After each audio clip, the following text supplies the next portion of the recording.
கர்த்தருடைய செய்திக்கு நேராக நாம் கடந்து போவோம். போன வாரத்துக்கு முந்தின வாரத்திலே ஒரு தலைப்பை நாம் தியானிக்க ஆரம்பித்தோம். ஆனால் முடிக்க முடியாமல் போய்விட்டது. கர்த்தருக்கு சித்தமானால் அந்த ஒரு காரியத்தை நாம் தொடர்ந்து கவனிக்க கர்த்தர் நமக்கு கிருபை செய்வாராக. அந்த செய்தியின் தலைப்பு எத்தனை பேருக்கு ஞாபகம் இருக்கிறது? விலகி ஓடுதலின் விபரீதங்கள். விலகி ஓடுதலின் விபரீதங்கள். அந்த மூல வசனத்தை நாம் வாசிப்போம்.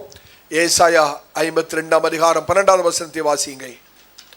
ஏசாயா 52 அதிகாரம் 12வது வசனம். நீங்கள் தீவிரித்து புறப்படுவதில்லை, நீங்கள் தீவிரித்து புறப்படுவதில்லை, நீங்கள் ஓடி போகிறவர்கள் போல ஓடி போவதுமில்லை, நீங்கள் ஓடி போகிறவர்கள் போல ஓடி போகிறவதில்லை. கர்த்தர் உங்கள் முன்னே போவார், கர்த்தர் உங்கள் முன்னே போவார். இஸ்ரவேலின் தேவன், இஸ்ரவேலின் தேவன் உங்கள் பிறகே உங்களை காக்கிறவராயிருப்பார், உங்கள் பிறகே உங்களை காக்கிறவராயிருப்பார். ஹல்லேலூயா. நீங்கள் தீவிரித்து ஓடி புறப்படுவதில்லை, நீங்கள் ஓடி போகிறவர்கள் போல ஓடி போவதும் இல்லை. கர்த்தர் உங்கள் முன்னே போவார், இஸ்ரவேலின் தேவன் உங்கள் பிறகே உங்களை காக்கிறவராயிருப்பார். ஆமென். நாம் மாத்திரம் தீவிரித்து ஓடாதபடி புறப்பட்டு போறவர்களை போல நாமும் அந்த கூட்டத்திலே புறப்பட்டு போகாதபடி கர்த்தருடைய சமூகத்திலே, கர்த்தருடைய சித்தத்திலே, கர்த்தர் நம்மை வைத்திருக்கிற இடத்திலே, கர்த்தர் நம்மை வைத்திருக்கிற ஐக்கியத்திலே நிலைத்திருப்போமானால் அதனுடைய ஆசீர்வாதம் என்ன? கர்த்தர் நமக்கு முன்பாக போவார். ஆமென். கர்த்தரே நம்மை நடத்துகிறவராயிருப்பார். அது மாத்திரமல்ல, இஸ்ரவேலின் தேவன் உங்களுக்கு பின்பாக உங்களை காக்கிறவருமாயிருப்பார். கர்த்தர் நம்மை நடத்துகிறவர் மாத்திரமல்ல, கர்த்தர் நம்மை காக்கிறவர் கூட. ஆமென். இந்த காலவெளியில் ஆவியானவர் சொல்லுகிறார், என் மகனே மகளே, நீ தீவிரித்து ஓடாதே. புறப்பட்டு போகிறவர்கள் அநேகர் உண்டு. புறப்பட்டு போறவர்களை போல நீங்களும் புறப்பட்டு போக வேண்டாம். கர்த்தர் நம்மை ஒரு குறித்த இடத்துல வைத்திருக்கிறார், ஒரு குறித்த குடும்பத்தில் வைத்திருக்கிறார், ஒரு குறித்த ஐக்கியத்தில் வைத்திருக்கிறார். உங்களுடைய வேலை ஸ்தலமாக இருந்தாலும் கர்த்தர் ஒரு இடத்துல கர்த்தர் உங்களை வைத்திருக்கிறார். நம்ம அந்த இடத்தை விட்டு தீவிரித்து போகக்கூடாது. ஆமென். இந்த காலவெளியில் ஆங்கில ஆராதனையிலே தாவீதுடைய வாழ்க்கையில் இருந்து நாங்கள் தியானித்தோம். ஒரே ஒரு காரியம் எனக்கு மிக ஆசீர்வாதமாக இருந்தது. தாவீது இஸ்ரவேலின் ராஜாவாக அபிஷேகம் பண்ணப்பட்டான். ஆனால் ராஜாவாகிறதுக்கு முன்பதாக கர்த்தர் தாவீதை வைத்த இடம் என்ன தெரியுமா? சவுலுடைய அரண்மனை. தாவீதுக்கு அங்கதான் வேலை. தாவீதோடு கூட கர்த்தர் இருந்தபடினாலே தாவீதை கர்த்தர் ஆசீர்வதித்தார், செழிக்க பண்ணினார். அவன் செய்கிற காரியங்கள் வாய்த்தது. கர்த்தர் தாவீதுக்கு ஜெயத்தை கட்டளையிட்டார். கர்த்தர் தாவீதோடு கூட இருக்கிறார் என்பதை சவுல் கண்டு தாவீதை வெறுக்க ஆரம்பிக்கிறார். இஸ்ரவேலின் ராஜாவாகிய சவுல் தாவீதை எப்படியாவது கொன்று போட வேண்டும் என்று விரும்புகிறார். பலவிதமான பிரயாசங்களை எடுக்கிறார். இப்படிப்பட்ட நிலைமையிலும் வேதம் என்ன சொல்வது தெரியுமா? தாவீது தான் வைத்த ஸ்தானத்திலிருந்து, கர்த்தர் வைத்த இடத்திலிருந்து விலகி ஓடவே இல்லை. ஆமென். சவுல் வெறுக்கிறார், தாவீதை கொலை செய்ய முயற்சி பண்ணுகிறார். ஆனால் சவுலுக்கு ஒரு நிர்பந்தமான நிலை வருகிறது. தேவனிடத்திலிருந்து ஒரு அசுத்த ஆவி அனுப்பப்படுகிறது.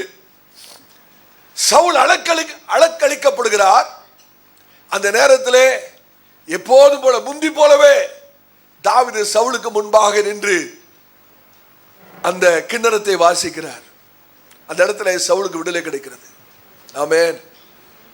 தாவீதுக்கு ஒன்று தெரியும், யார் என்னை வெறுத்தாலும் சரி, என்னை கொலை செய்ய எத்தனித்தாலும் சரி, என்னை கொன்று போட நினைத்தாலும் சரி, கர்த்தர் உயர்த்து மட்டும் கர்த்தர் வைத்த இடத்திலே நான் இருக்க என்னை ஒப்பு கொடுக்கிறேன்.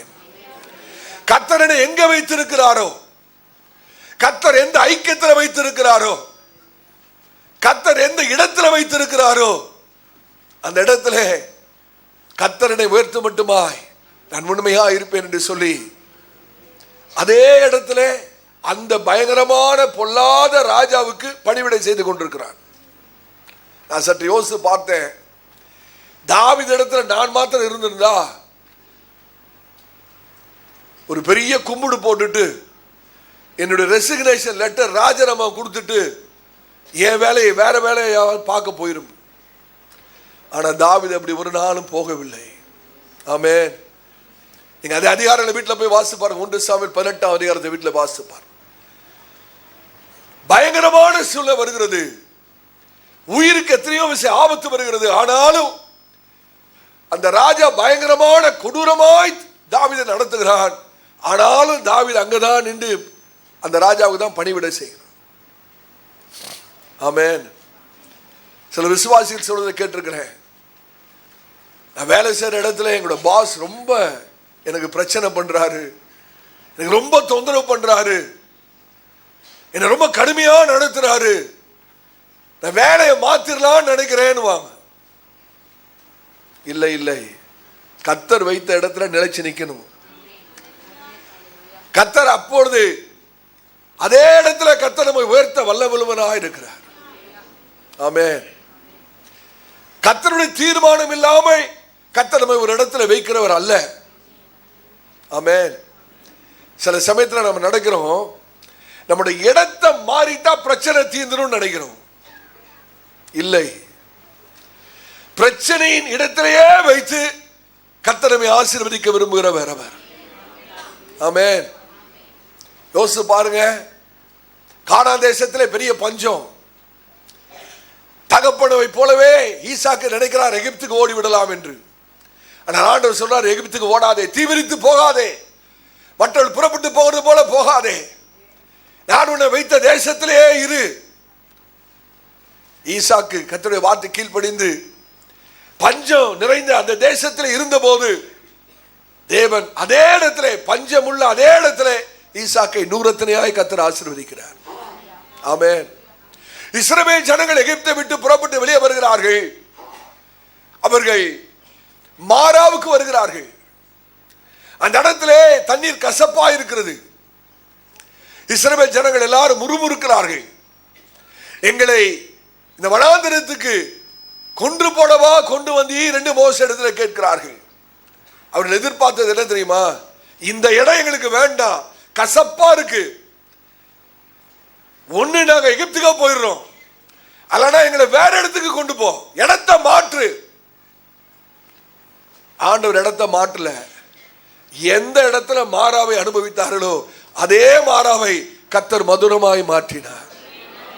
எந்த குடும்பத்தில் நீங்க கஷ்டப்பட்டு கொண்டிருக்கிறீர்களோ, எந்த வேலை ஸ்தலத்தில் நீங்கள் இன்றைக்கு கசப்பை அனுபவித்துக் கொண்டிருக்கிறீர்களோ, எந்த குடும்ப சூழ்நிலையில நீங்கள் மாறாவை சந்தித்துக் கொண்டிருக்கிறீர்களோ, கர்த்தருடைய ஆவியானவர் சொல்கிறார், என் மகனே மகளே, அதே இடத்திலே உன்னை வைத்து ஆசீர்வதித்து உன்னை உயர்த்தி உன்னுடைய மாறாவை மதுரமாய் மாற்றுவேன் என்று கர்த்தர் சொல்லுகிறார்.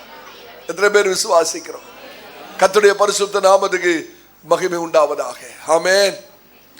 இடத்தை மாற்றுகிறபடினாலே ஒரு பிரச்சனை தீர்ந்து விடாது. இந்த இடத்துல பிரச்சனை இன்னொரு இடத்துக்கு ஓடினா இந்த பிரச்சனையை காட்டிலும் அந்த இடத்துல இன்னும் மோசமான பிரச்சனையா இருக்கும். எனக்கு நல்ல ஞாபகம் இருக்கிறது, 1992ஆம் ஆண்டு அடியான மனைவியும் கர்த்தர் காண்பித்ததான இந்த பெரம்பூரில் ஊழியம் செய்ய வந்த போது அநேகர்களை சந்தித்தார்கள். நல்ல கர்த்தருடைய பிள்ளைகள், எங்களை அதிகமாக நேசித்தவர்கள். அவர் சொன்ன காரியம் என்ன தெரியுமா? பெரம்பூர்லயா வந்து ஊழியத்தை செய்ய வந்தீங்க, நீங்க வேற எங்கனா போய் ஊழியம் செய்யக்கூடாதா? பெரம்பூர்ல ஊழியம் செய்யறது ரொம்ப கஷ்டம், எத்தனையோ பேர் ட்ரை பண்ணி முடியலன்னு விட்டுட்டு போயிட்டாங்க.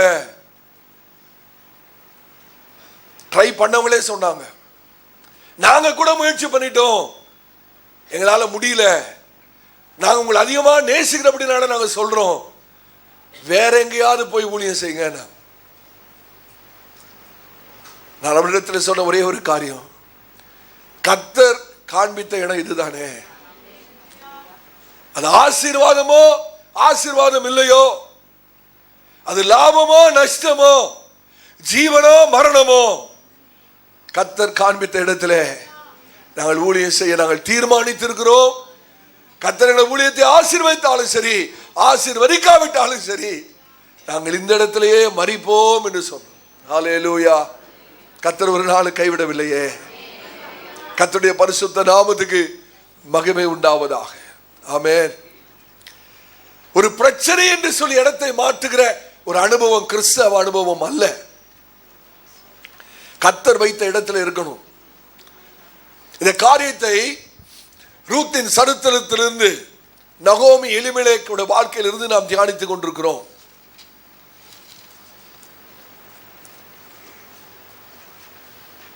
யூதாவில் உள்ள பெத்லகேமிலே ஒரு பெரிய பஞ்சம் ஏற்படுகிறது. ஆகவே நகோமியும் எலிமெலேக்கும் அவருடைய 2 குமாரர்களோடு கூட மோவாப் தேசத்துக்கு கடந்து போகிறார்கள். ஆகாரத்துக்காக கடந்து போகிறார்கள். அவர்கள் செய்த 3 தவறுகளை தான் நாம் தியானித்துக் கொண்டிருக்கிறோம். இப்படிப்பட்ட தவறுகள் நம்முடைய வாழ்க்கையிலே நேரக்கூடாது, நடக்கக்கூடாது என்பதற்காக ஆவியானவர் ஒரு எச்சரிப்பாக எழுதி வைத்திருக்கிறார். இந்த செய்தியை நீங்கள் சற்று கவனித்து கேட்கும்படியாய் அன்பாய் கேட்கிறேன். யூதாவிலே பெத்லகேமிலே ஒரு பிரச்சனை, ஒரு பெரிய பஞ்சம், ஒரு பெரிய வறட்சி. ஆகவே இவர்கள் இடத்தை மாற்றுகிறார்கள், விலகி ஓடுகிறார்கள். பெத்லகேம் என்று சொல்லும் போது அது அப்பத்தின் வீடு, தேவனால் ஆசீர்வதிக்கப்பட்ட ஒரு ஸ்தலம். தேவன் தன்னுடைய ஜனங்களை போஷிக்கிற ஒரு இடம் அது. இப்ப அந்த இடத்துக்கு ஒரு பிரச்சனை, அந்த இடத்துல ஒரு பஞ்சம். விசுவாசிகளாக இருந்த இந்த விசுவாச குடும்பத்தார் நகோமியும் எலிமெலேக்கும் இந்த இடத்துல பிரச்சனையா இருக்கிறது என்று சொல்லி மோவாபுக்கு ஓடுகிறார்கள். எனக்கு அருமையான சபையாரே, சில சமயங்களிலே கர்த்தர் நம்மை வைத்திருக்கிற சபையிலும் பிரச்சனை வரும், சில போராட்டங்கள் வரும், சில கஷ்டங்கள் வரும், சில நிர்பந்தமான சூழ்நிலைகள் வரும். ஐயோ, கர்த்தர் நம்ம வைத்திருக்கிற ஐக்கிய சபையிலே பிரச்சனையா இருக்குன்னு இன்னொரு சபைக்கு ஓடக்கூடாது, ஆசீர்வாதத்தை இழந்துருவோம். ஆமென்.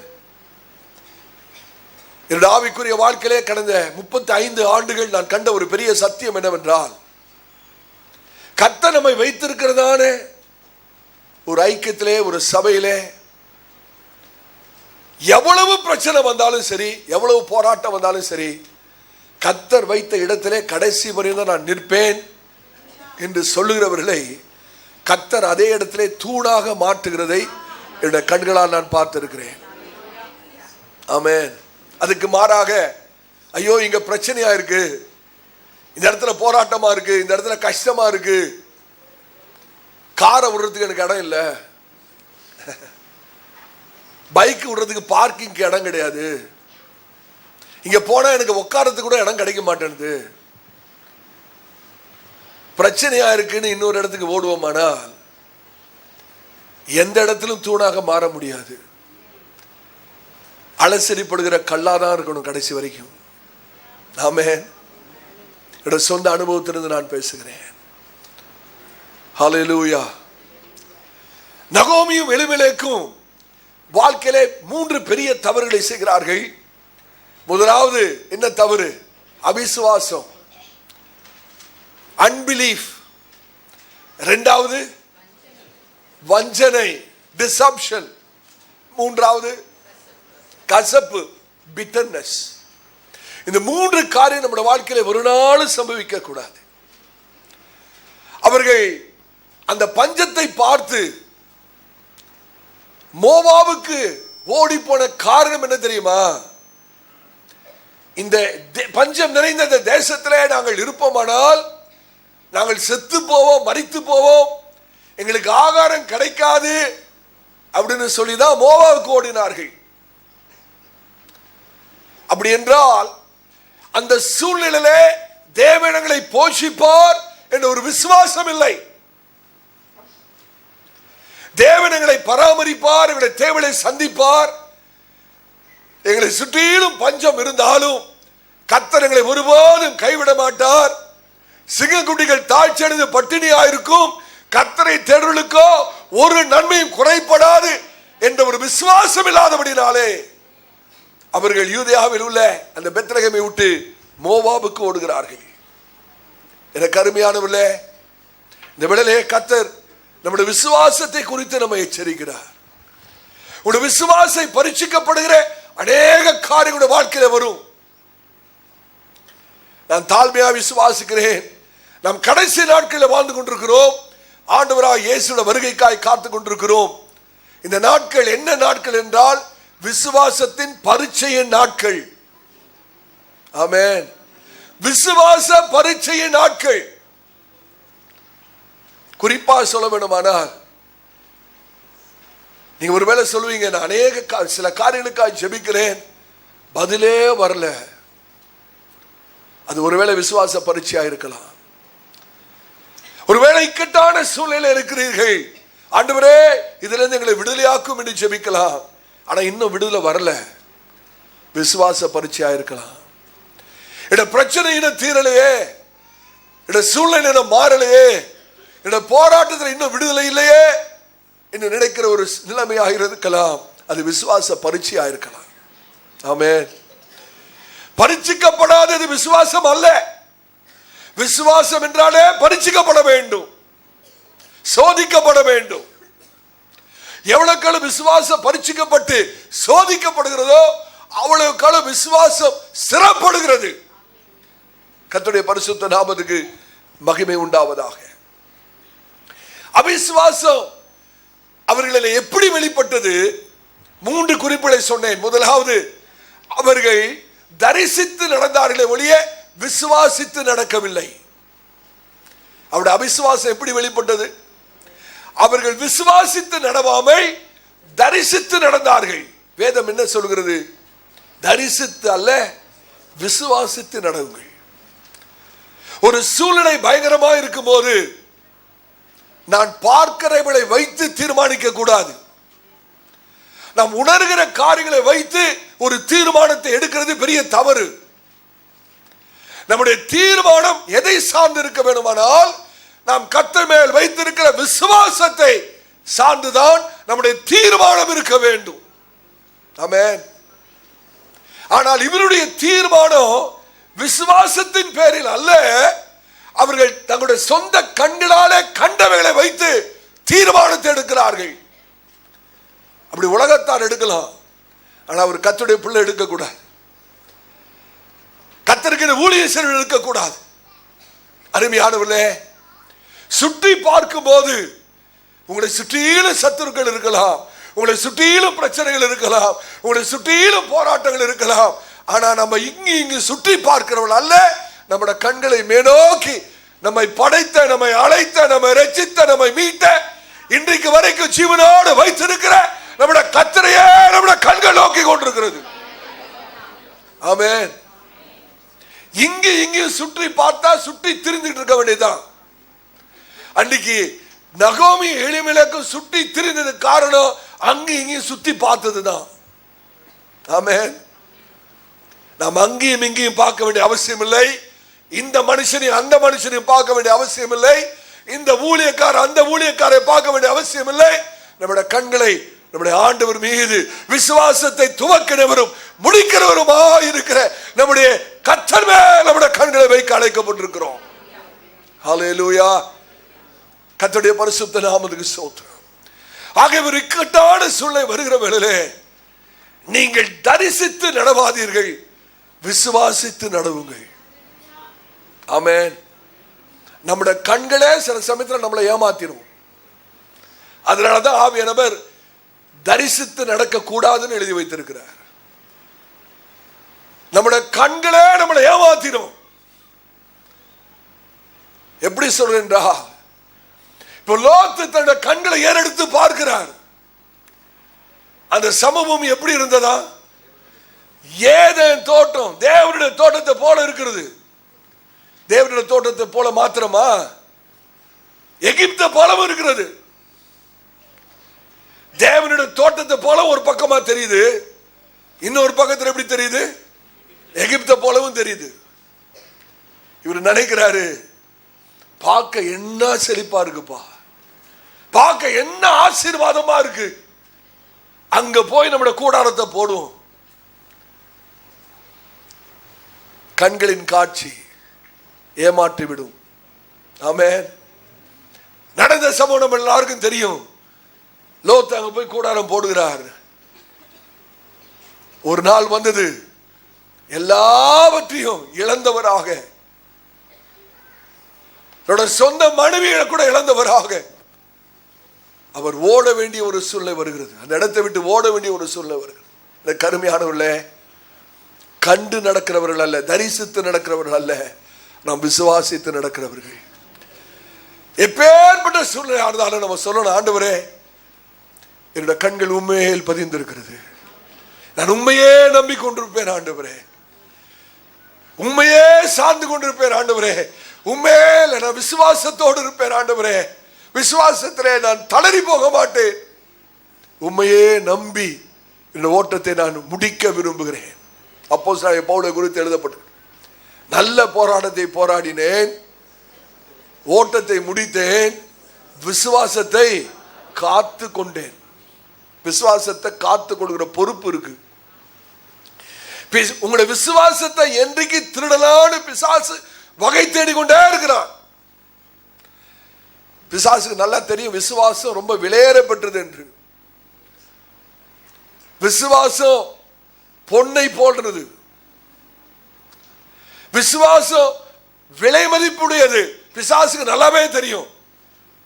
ஆகவே உங்களுடைய விசுவாசத்தை களவாடும்படியாக அவன் வகை தேடிக் கொண்டிருக்கிறான். ஆகவேதான் பவுல் சொல்கிறார், விசுவாசத்தை காத்து கொண்டேன். ஆமென். இன்னைக்கு நம்முடைய விசுவாசம் காக்கப்படணுமே. ரொம்ப துக்கத்தோடு சொல்கிறேன், அநேக கர்த்தருடைய பிள்ளைகள் விசுவாசத்தை களவாடி விட்டு விடுகிறார்கள், விசுவாசத்தை இழந்து விடுகிறார்கள், விசுவாசத்திலே தளர்ந்து போகிறார்கள், விசுவாசத்திலே பலவீனம் அடைந்து விடுகிறார்கள். மனுஷகுமாரன் வரும்போது பூமியிலே விசுவாசத்தை காண்பாரோ? யார் யார் அந்த விசுவாசத்தை காத்துக் கொள்கிறார்களோ அவங்களிடத்துல தான் ஆண்டவர் அன்றைக்கு விசுவாசத்தை பார்க்க முடியும். ஆமென். கர்த்தருக்கு ஸ்தோத்திரம். அவர்கள் அவிசுவாசத்துக்கு காரணமாக இருந்தது என்ன? அவர்கள் ஆவிக்குரிய காரியத்துக்கு முக்கியத்துவம் தரல, சரீரத்துக்கு தான் முக்கியத்துவம் கொடுத்தார்கள். அவர்கள் மாத்திரம் ஆவிக்குரிய காரியத்துக்கு முக்கியத்துவம் கொடுத்திருந்தா அந்த பெத்லகேமை விட்டு மோவாவுக்கு போயே இருக்க மாட்டான். ஆமென். அவங்க எதுக்கு முக்கியத்துவம் கொடுக்கறாங்க? சரீரம். ஐயோ சாப்பாடு கிடைக்காம போயிருமோ, பட்டினியா கிடப்போமோ, பஞ்சமா இருக்குதே, சாப்பிடாமே செத்து போயிருவோமோ. அவங்களுடைய கரிசனை எல்லாம் சரீரம் தான். எனக்கு அருமையானவர்களே, உன் ஆத்மா வாழ்கிறது போல நீ எல்லாவற்றிலும் வாழ்ந்து சுகித்திருக்க நான் வேண்டுகிறேன். எவ்வளவுக்கு அளவு நம்முடைய ஆத்மா வாழுகிறதோ அவ்வளவுக்கு அளவுதான் சரீரப்பரவான ஆசீர்வாதம் வரும். இன்னைக்கு ரொம்ப துக்கமான காரியம் தெரியுமா? கிறிஸ்தவ உலகத்திலே விசுவாசிகளும் சரி ஊழியக்காரர்களும் சரி, நீங்க முதல் வைக்கிறது சரீரம் தான்.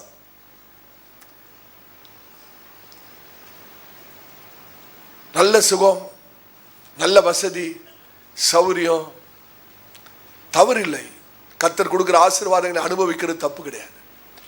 ஆனா நம்முடைய எண்ணம் எதில் இருக்கிறது?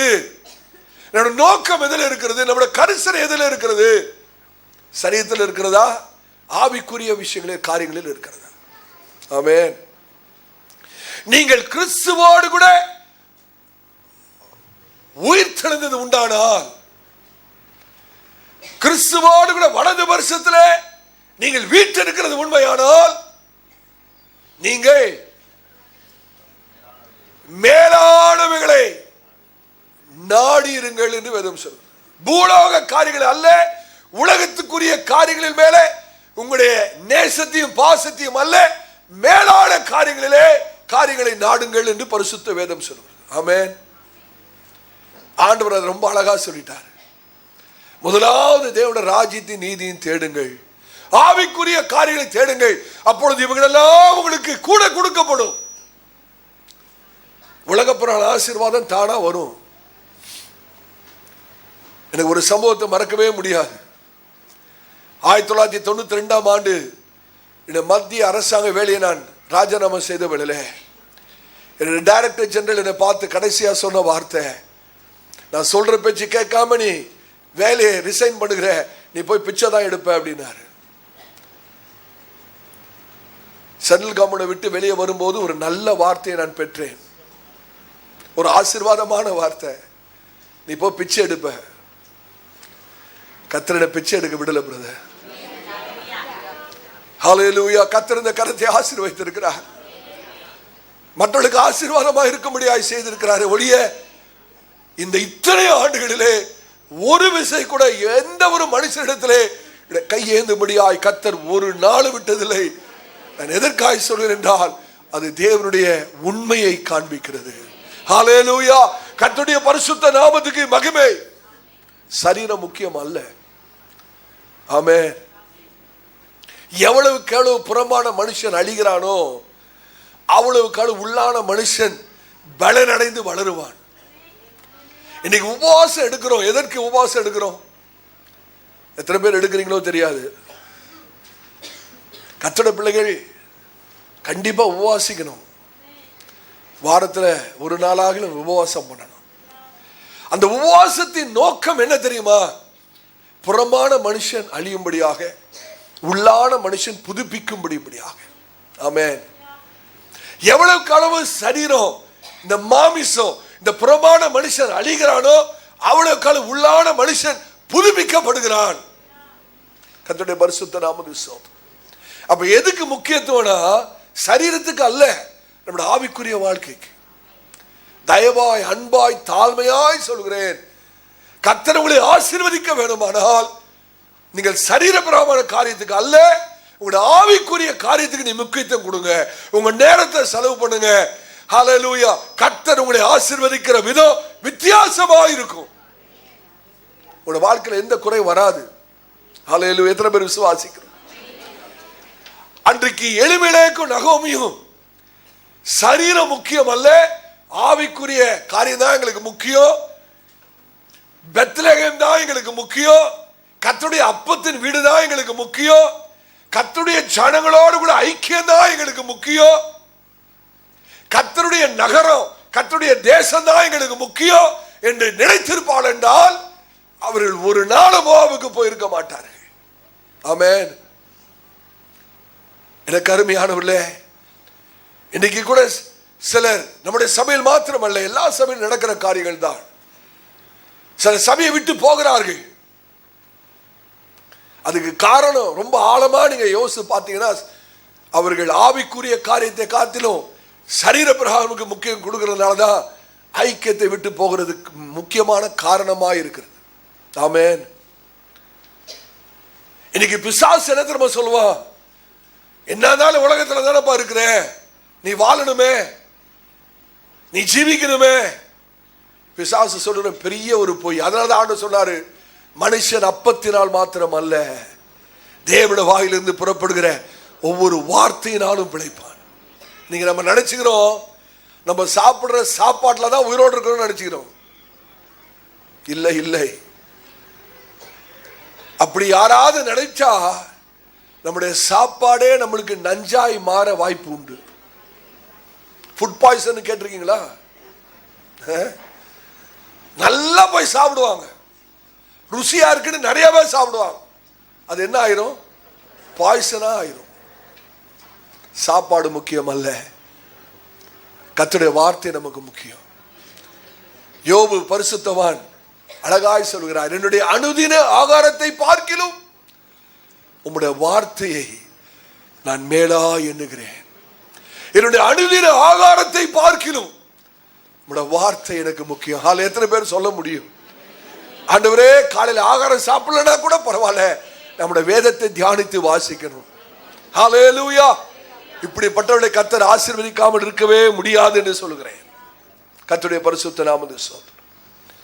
மூன்றாவதாக ஒரு காரணத்தை சொன்னேன். அவர்கள் சத்துருவை மகிமைப்படுத்தி தேவனை கனவீனப்படுத்தினார்கள்.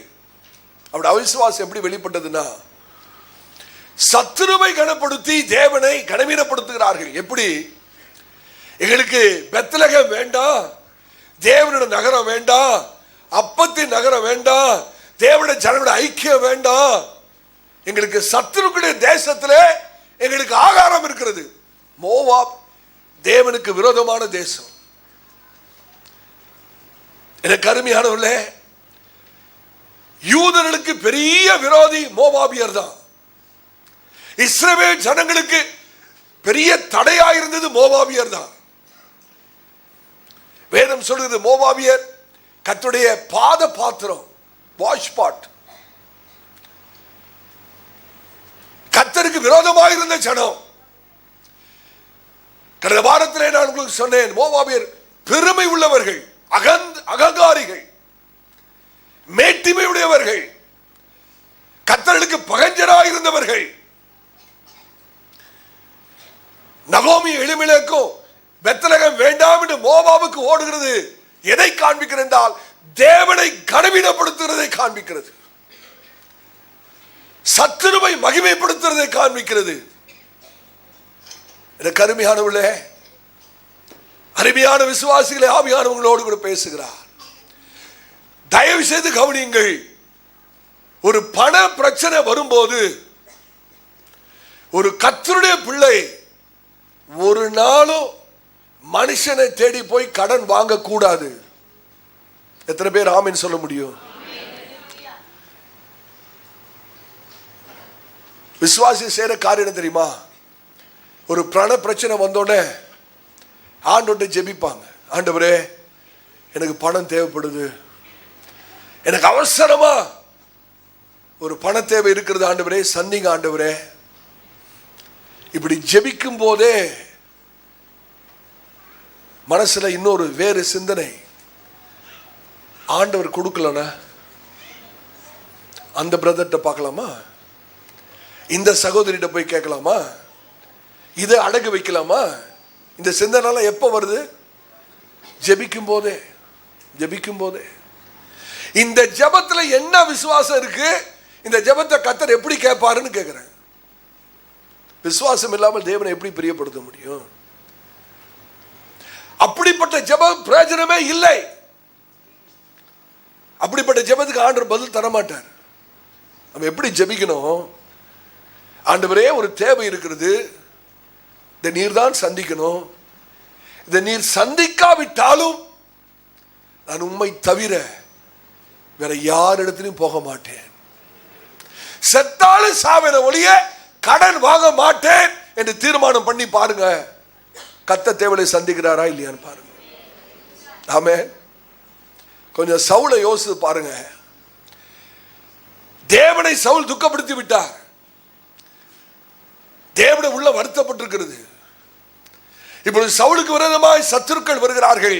சவுலோடு இருந்த ஆட்கள் சிதறி போகிறார்கள். இப்பொழுது தேவனிடத்திலே விசாரிக்கும்படியாக சவுல் கடந்து போகிறார். தேவனிடத்திலே விசாரிக்கிறார். ஆண்டவர் பதில் கொடுத்தாரா? பதிலே கொடுக்கல. ஆண்டவர் மௌனமா இருக்கிறார். சவுல் விசாரிக்கிறாரு, ஆண்டவர் பதில் கொடுக்கல. சவுல் என்ன பண்ணாரு?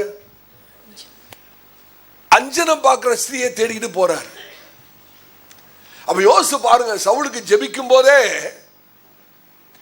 அவருக்கு மனசுல ஒரு ஆல்டர்னேட் இருக்கிறது, ஒரு மாற்று கிரியை மனதில் இருக்கிறது. என்னது? நம்ம ஆண்டவர்கிட்ட ஜெபிப்போம், ஆண்டவர் மறு உத்தரவு கொடுத்தா கொடுக்கட்டும், கொடுக்கலன்னா இருக்கவே இருக்கு அந்த அம்மா, குறி சொல்ற அம்மா, அஞ்சனம் பார்க்கிற அம்மா, தோஷியம் சொல்ற அம்மா, கைரேக பார்க்கிற அம்மா. விசுவாசிகள் தான் சொல்றேன். சில பேர் இப்படி போறவங்களும் உண்டு. அப்படியே பீச் பக்கமா போறது, அங்க ஒரு அம்மா உட்கார்ந்து இருக்கும், கூப்பிடும், அப்பா அங்க வா, உன்னோட எதிர்காலத்தை சொல்றேன். அப்படியே உட்கார்ற விசுவாசியும் உண்டு. கர்த்தர் அருவருக்கிறார். கர்த்தர் அப்படிப்பட்ட காரியங்களை அருவருக்கிறார். அப்படிப்பட்டவர்களை கர்த்தர் ஆசீர்வதிக்கிறது இல்லை. கொஞ்சம் யோசித்து பார்க்கணும்.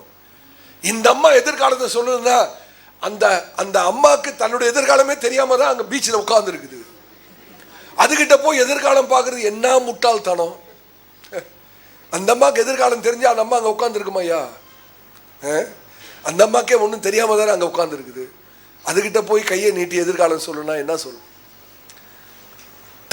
தவறு பண்ணுகிற அநேக கர்த்தருடைய பிள்ளைகள். சவுல் பாருங்க, அன்னைக்கு ஜெபிக்கும் போதே விசாரிக்கும் போதே அவருக்கு வேற சிந்தனை வருது. ஆண்டு கேட்கலாம், மறு உத்தரவு கொடுக்கலாம், நம்ம போகலாம். இப்படிப்பட்ட ஜெபத்துக்கு பதில் வரவே வராது. நம்ம சொல்லணும், ஆண்டவரே நான் செத்தாலும் சாவின ஒழிய உம்மை தவிர வேற யாரையும் நான் சார்ந்திருக்க மாட்டேன். எந்த மனுஷனையும் நான் நம்ப மாட்டேன். என்னோட நம்பிக்கை உன் மீது மாத்திரம் தான் இருக்கிறது. நான் தாழ்மையா சொல்றேன், அந்த நம்பிக்கையோடு செத்தாலும் அது பெரிய வீர மரணம் என்று சொல்லுகிறேன். அப்படிப்பட்ட மரணம் வரட்டுமே. அது போல ஒரு பெரிய பாக்கியம் வர ஒண்ணுமே இல்லை. ஹல்லேலூயா. கர்த்தருடைய பரிசுத்த நாமத்துக்கு மகிமை உண்டாவதாக. சபையாரே, இந்த விசுவாசி குடும்பம் நகோமி எலிமெலேக்கும் உதவிக்காக எங்க போகிறார்கள்? மோவாவுக்கு போகிறார்கள். தேவனுடைய சத்துருக்கள் இடத்துல போகிறார்கள் உதவிக்கு. ஏன் ஆண்டவர் உதவி செய்ய மாட்டாரா? ஆண்டு உங்களுக்கு சகாயம் பண்ண மாட்டாரா? ஆண்டு உங்களுக்கு தேவையை சந்திக்க மாட்டாரா? இன்னைக்கு பிசாசு அநேகரை இப்படியாக ஏமாற்றி வைத்திருக்கிறார்.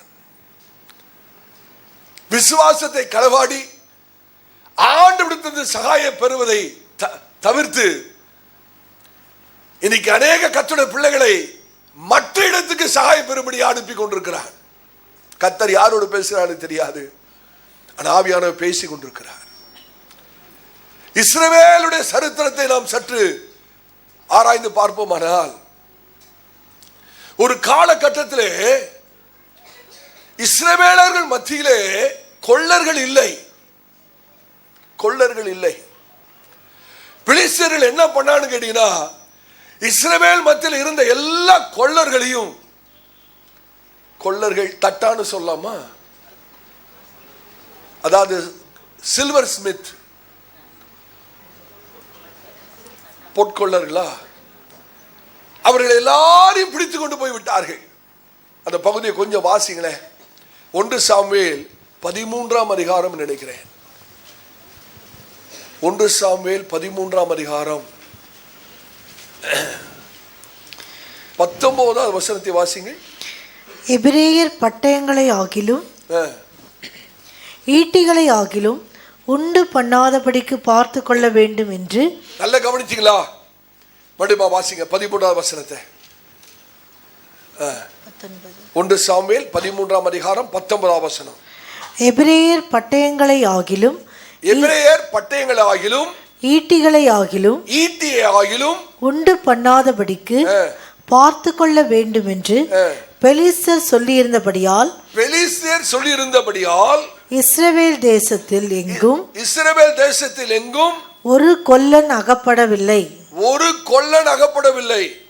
இஸ்ரவேலர் யாவரும் அவரவர் தங்கள் கொழு விரும்புகளையும் தங்கள் மண்வெட்டிகளையும் தங்கள் கோடரிகளையும் தங்கள் கடப்பாறைகளையும் தீட்டி கூர்மையாக்குகிறதற்கு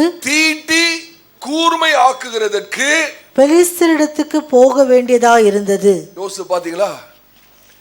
இஸ்ரவேல் ஜனங்கள் தங்களுடைய ஆயுதங்களை, கருவிகளை தீட்டும்படியாக அவர்கள் யாரிடத்துல போக வேண்டியதா இருந்தது? சத்துருக்களிடத்துல போக வேண்டியதா இருந்தது. இதற்கு காரணம் என்ன? இஸ்ரவேலிலே கொல்லன் ஒருவனும் இல்லை. கொல்லன் இல்லாதபடினாலே கருவிகளையும் ஆயுதங்களையும் தீட்டும்படியாக பெலிஸ்தரிடத்திலே போக வேண்டியதா இருந்தது. 21வது வசனத்தை வாசிங்க. கடப்பாறைகளையும் மண்வெட்டிகளையும் முக்கூறுள்ள ஆயுதங்களையும் கோடரிகளையும் தாற்றுக்கோள்களையும் கூர்மையாக்குகிறதற்கு அரங்கள் மாத்திரம் அவரிடத்தில் இருந்தது. யுத்த நாள் வந்த போதோ, நல்ல கவனிங்கள், யுத்த நாள் வந்த போதோ சவுலுக்கும் அவன் குமாரனாகிய யோனத்தானுக்குமே அன்றி சவுலோடும் யோனத்தானோடும் இருக்கிற ஜனங்களில் ஒருவர் கையிலும் பட்டயமும் ஈட்டியும் இல்லாதிருந்தது. எவ்வளவு துக்கமான ஒரு நிலைமை பாருங்க. இஸ்ரவேல் வாழ்க்கையிலே ஒரு துக்கமான ஒரு காரியம். அவர்கள் கருவிகளை தீட்ட பெலிஸ்தரிடத்தில் போக வேண்டியதாக இருந்தது. ஏனென்றால் இஸ்ரவேலிலே கொல்லன் இல்லை. ஆனால் பெலிஸ்தர்கள் இவருடைய ஆயுதங்களையும் கருவிகளையும் எதை வைத்து தீட்டினார்களா? அரணை வைத்து தீட்டினார்கள். அரங்கள் வைத்து தீட்டினார்கள். நம்ம சகோதரர்களுக்கு நல்லாவே தெரியும். கிச்சன்ல வேலை செய்துக்கிட்டே இருப்பாங்க, காயை வெட்டுவாங்க, ஒன்றும் காய் வெட்டுப்படாது. உடனே என்ன பண்ணுவாங்க? கத்தி எடுத்து 2 தேய். அது முந்தி கொஞ்சம் கூர்மையா இருந்திருக்கும், இப்ப இன்னும் மோசமா போயிடும், இன்னும் மொக்கையா போயிடும். அந்த கத்தியை தீட்டுகிற ஒரு விதம் இருக்கிறது, ஒரு விதம் இருக்கிறது. அந்த கத்தியை தீட்டுறதுக்குன்னு ஒரு கல் இருக்கு. அந்த கல்லுல தான் அந்த கத்தியை தீட்டணும். அந்த கத்தியை அப்படி தீட்டும் போது அந்த மொக்கையா இருக்கிற அந்த கத்தி கூர்மையா ஆகிறது. அதுக்கப்புறம் வேலை சீக்கிரமா நடக்கும். ஆனா பாருங்க எவ்வளவு தந்திரமாக இந்த பிலிஸ்தியர்கள் எபிரேயர் தங்களுடைய ஆயுதங்களை கொண்டு வரும்போது அவர்கள் அந்த கல்லிலே கூர்மையாக்கவில்லை. எதை வைத்து கூர்மையாக்குகிறார்கள்? அரங்களை வைத்து கூர்மையாக்குகிறார்கள். இதனுடைய பிசாசுடைய தந்திரம் என்ன தெரியுமா? ஒரு கருவியோ ஒரு கத்தியையோ நீங்க அறத்தை வச்சு கூர்மையாக்குனீங்கன்னா அந்த ஆயுதத்தில் இருக்கிற அந்த இரும்பு தூளாக விழும் கீழே. பார்த்துருக்கீங்களா? நீங்க ஏதாவது அறத்தை வச்சு நீங்க எதையாவது தீட்டி பாருங்க, அந்த கத்தி அந்த ஆயுதத்துடைய எடை குறைஞ்சிரும். அப்படியே அந்த அந்த இரும்பு தூளாக கீழே கொட்ட ஆரம்பிச்சிடும். இந்த மாதிரி ஒரு 4 தடவை தீட்டினா போதும், ஆயுதத்தை ஆயுதமா பயன்படுத்த முடியாது, வெறும் ஒரு கருவியா மாறிடும். அது கூர்மையெல்லாம் போயிடும். அதுக்கப்புறம் அதை ஒண்ணுமே பண்ண முடியாது. அந்த ஆயுதம் பிரயோஜனமற்றதாய் போய்விடும். சபையாரே, கர்த்தருடைய ஆவியை எச்சரிக்கிறார். உடைய உதவிக்காக யார் இடத்துல போகிறாய்? உடைய சகாயத்துக்காக யார் இடத்துல போகிறாய்? உடைய ஆயுதங்களை தீட்டும்படி யார் இடத்துல போகிறாய்? ரொம்ப துக்கத்தோடு சொல்கிறேன். பிசாசு இன்னைக்கு ஊழியக்காரரை திருடுறதுக்கு, தீட்டுகிறதுக்கு, கூர்மை ஆக்குறதுக்கு பிசாசு இடத்துல பாப்பா, நான் உனக்கு நிறைய காசு தரேன், உன்னோட ஊழியம் நல்லா கூர்மை ஆயிரும் அப்படின்னு சொல்லி இன்னைக்கு நிறைய ஊழியக்காரர்ல பிசாசு கூப்பிட்டுக்கிட்டே இருக்கிறான். இன்னைக்கு நிறைய ஊழியக்காரர் போறவங்க உண்டு. நிறைய காசு கிடைச்சா நம்ம பெருசா பண்ணலாம். ஆனா அவங்களுக்கு தெரியல, அவனோட ஆயுதம் அப்படியே கரைந்து கொண்டிருக்கிறது, அப்படியே தூளாக கொட்டி கொண்டிருக்கிறது. இன்னைக்கு பிசாசு நிறைய பேர் அப்படி ஏமாத்திட்டு இருக்கிறான். விசுவாசின்னு ஏமாத்திட்டு. வேலை கிடைக்கலையா? ஜபம் பண்ணி என்ன பிரயோஜனம்? இந்த ஆளுக்கு போய் ஒரு ஒரு ஒரு ஒரு லட்சம் லஞ்சம் கொடு, உனக்கு ஒரு வேலை கிடைக்கும். வேலைக்கு யார் இடத்துல போறீங்க? ஒரு லஞ்சம் கொடுத்து வேலை வாங்கிட்டு அந்த வேலையில நிம்மதியா வேலை செய்ய முடியுமான்னு கேட்கிறேன்.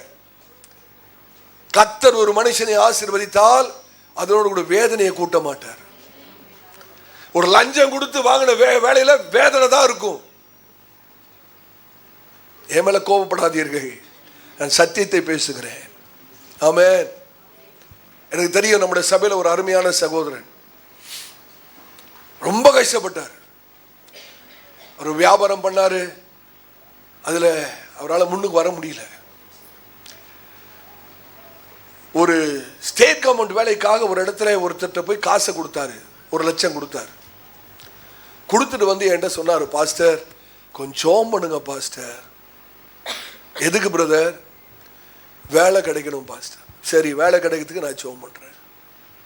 கொஞ்ச நாள் கழிச்சு அவர் வந்து சொன்னாரு, பாஸ்டர் இந்த மாதிரி காசை கொடுத்துட்டேன், இன்னும் அவர் வேலை வாங்கி தர மாதிரி இல்லை, அதுக்காக ஜெபம் பண்ணுங்க பாஸ்டர். இதுக்காக எப்படி ஜெபம் பண்றது? கொடுத்ததே தப்பு.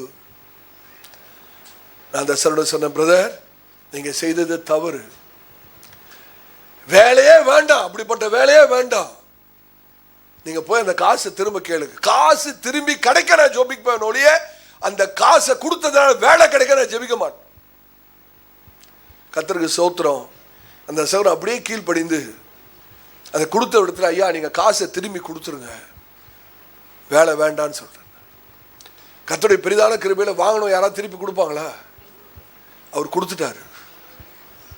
கொடுத்துட்டு சில நாட்களிலே எந்த ஒரு பைசா செலவு இல்லாம இன்னைக்கு ஸ்டேட் கவர்மெண்ட்ல வேலை செய்யறாரு. அந்த சகோதரன் நம்முடைய சபையில தான் இருக்கிறாரு. கர்த்தர் அவரை ஜீவ சாட்சியா வைத்திருக்கிறார். கர்த்தரால் முடியாதது என்ன இருக்கிறது? தேவனால் கூடாதது என்ன இருக்கிறது? ஹல்லேலூயா. நம்ம தவறான முறையில போக வேண்டிய அவசியம் இல்லையே. நம்முடைய ஆசீர்வாதத்துக்கு சத்துருடத்துல போக வேண்டிய அவசியம் இல்லையே. நம்முடைய ஆசீர்வாதத்துக்கு புறஜாதி இடத்துல போக வேண்டிய அவசியம் இல்லையே. ஆண்டவர்ட்ட போனா போதுமே. ஹல்லேலூயா. கர்த்தருடைய பரிசுத்த நாமத்துக்கு மகிமை உண்டாவதாக. இரண்டாவதாக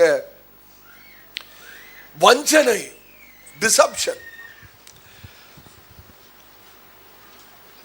அந்த வசன பகுதியை நாம் வாசித்து பார்த்தால் நமக்கு விளங்கும். வஞ்சனை எங்க இருக்கிறது கேட்டால், நகோமியும் எலிமெலேக்கும் செய்த தவறை அவர்கள் மூடுகிறார்கள், மறைக்கிறார்கள்.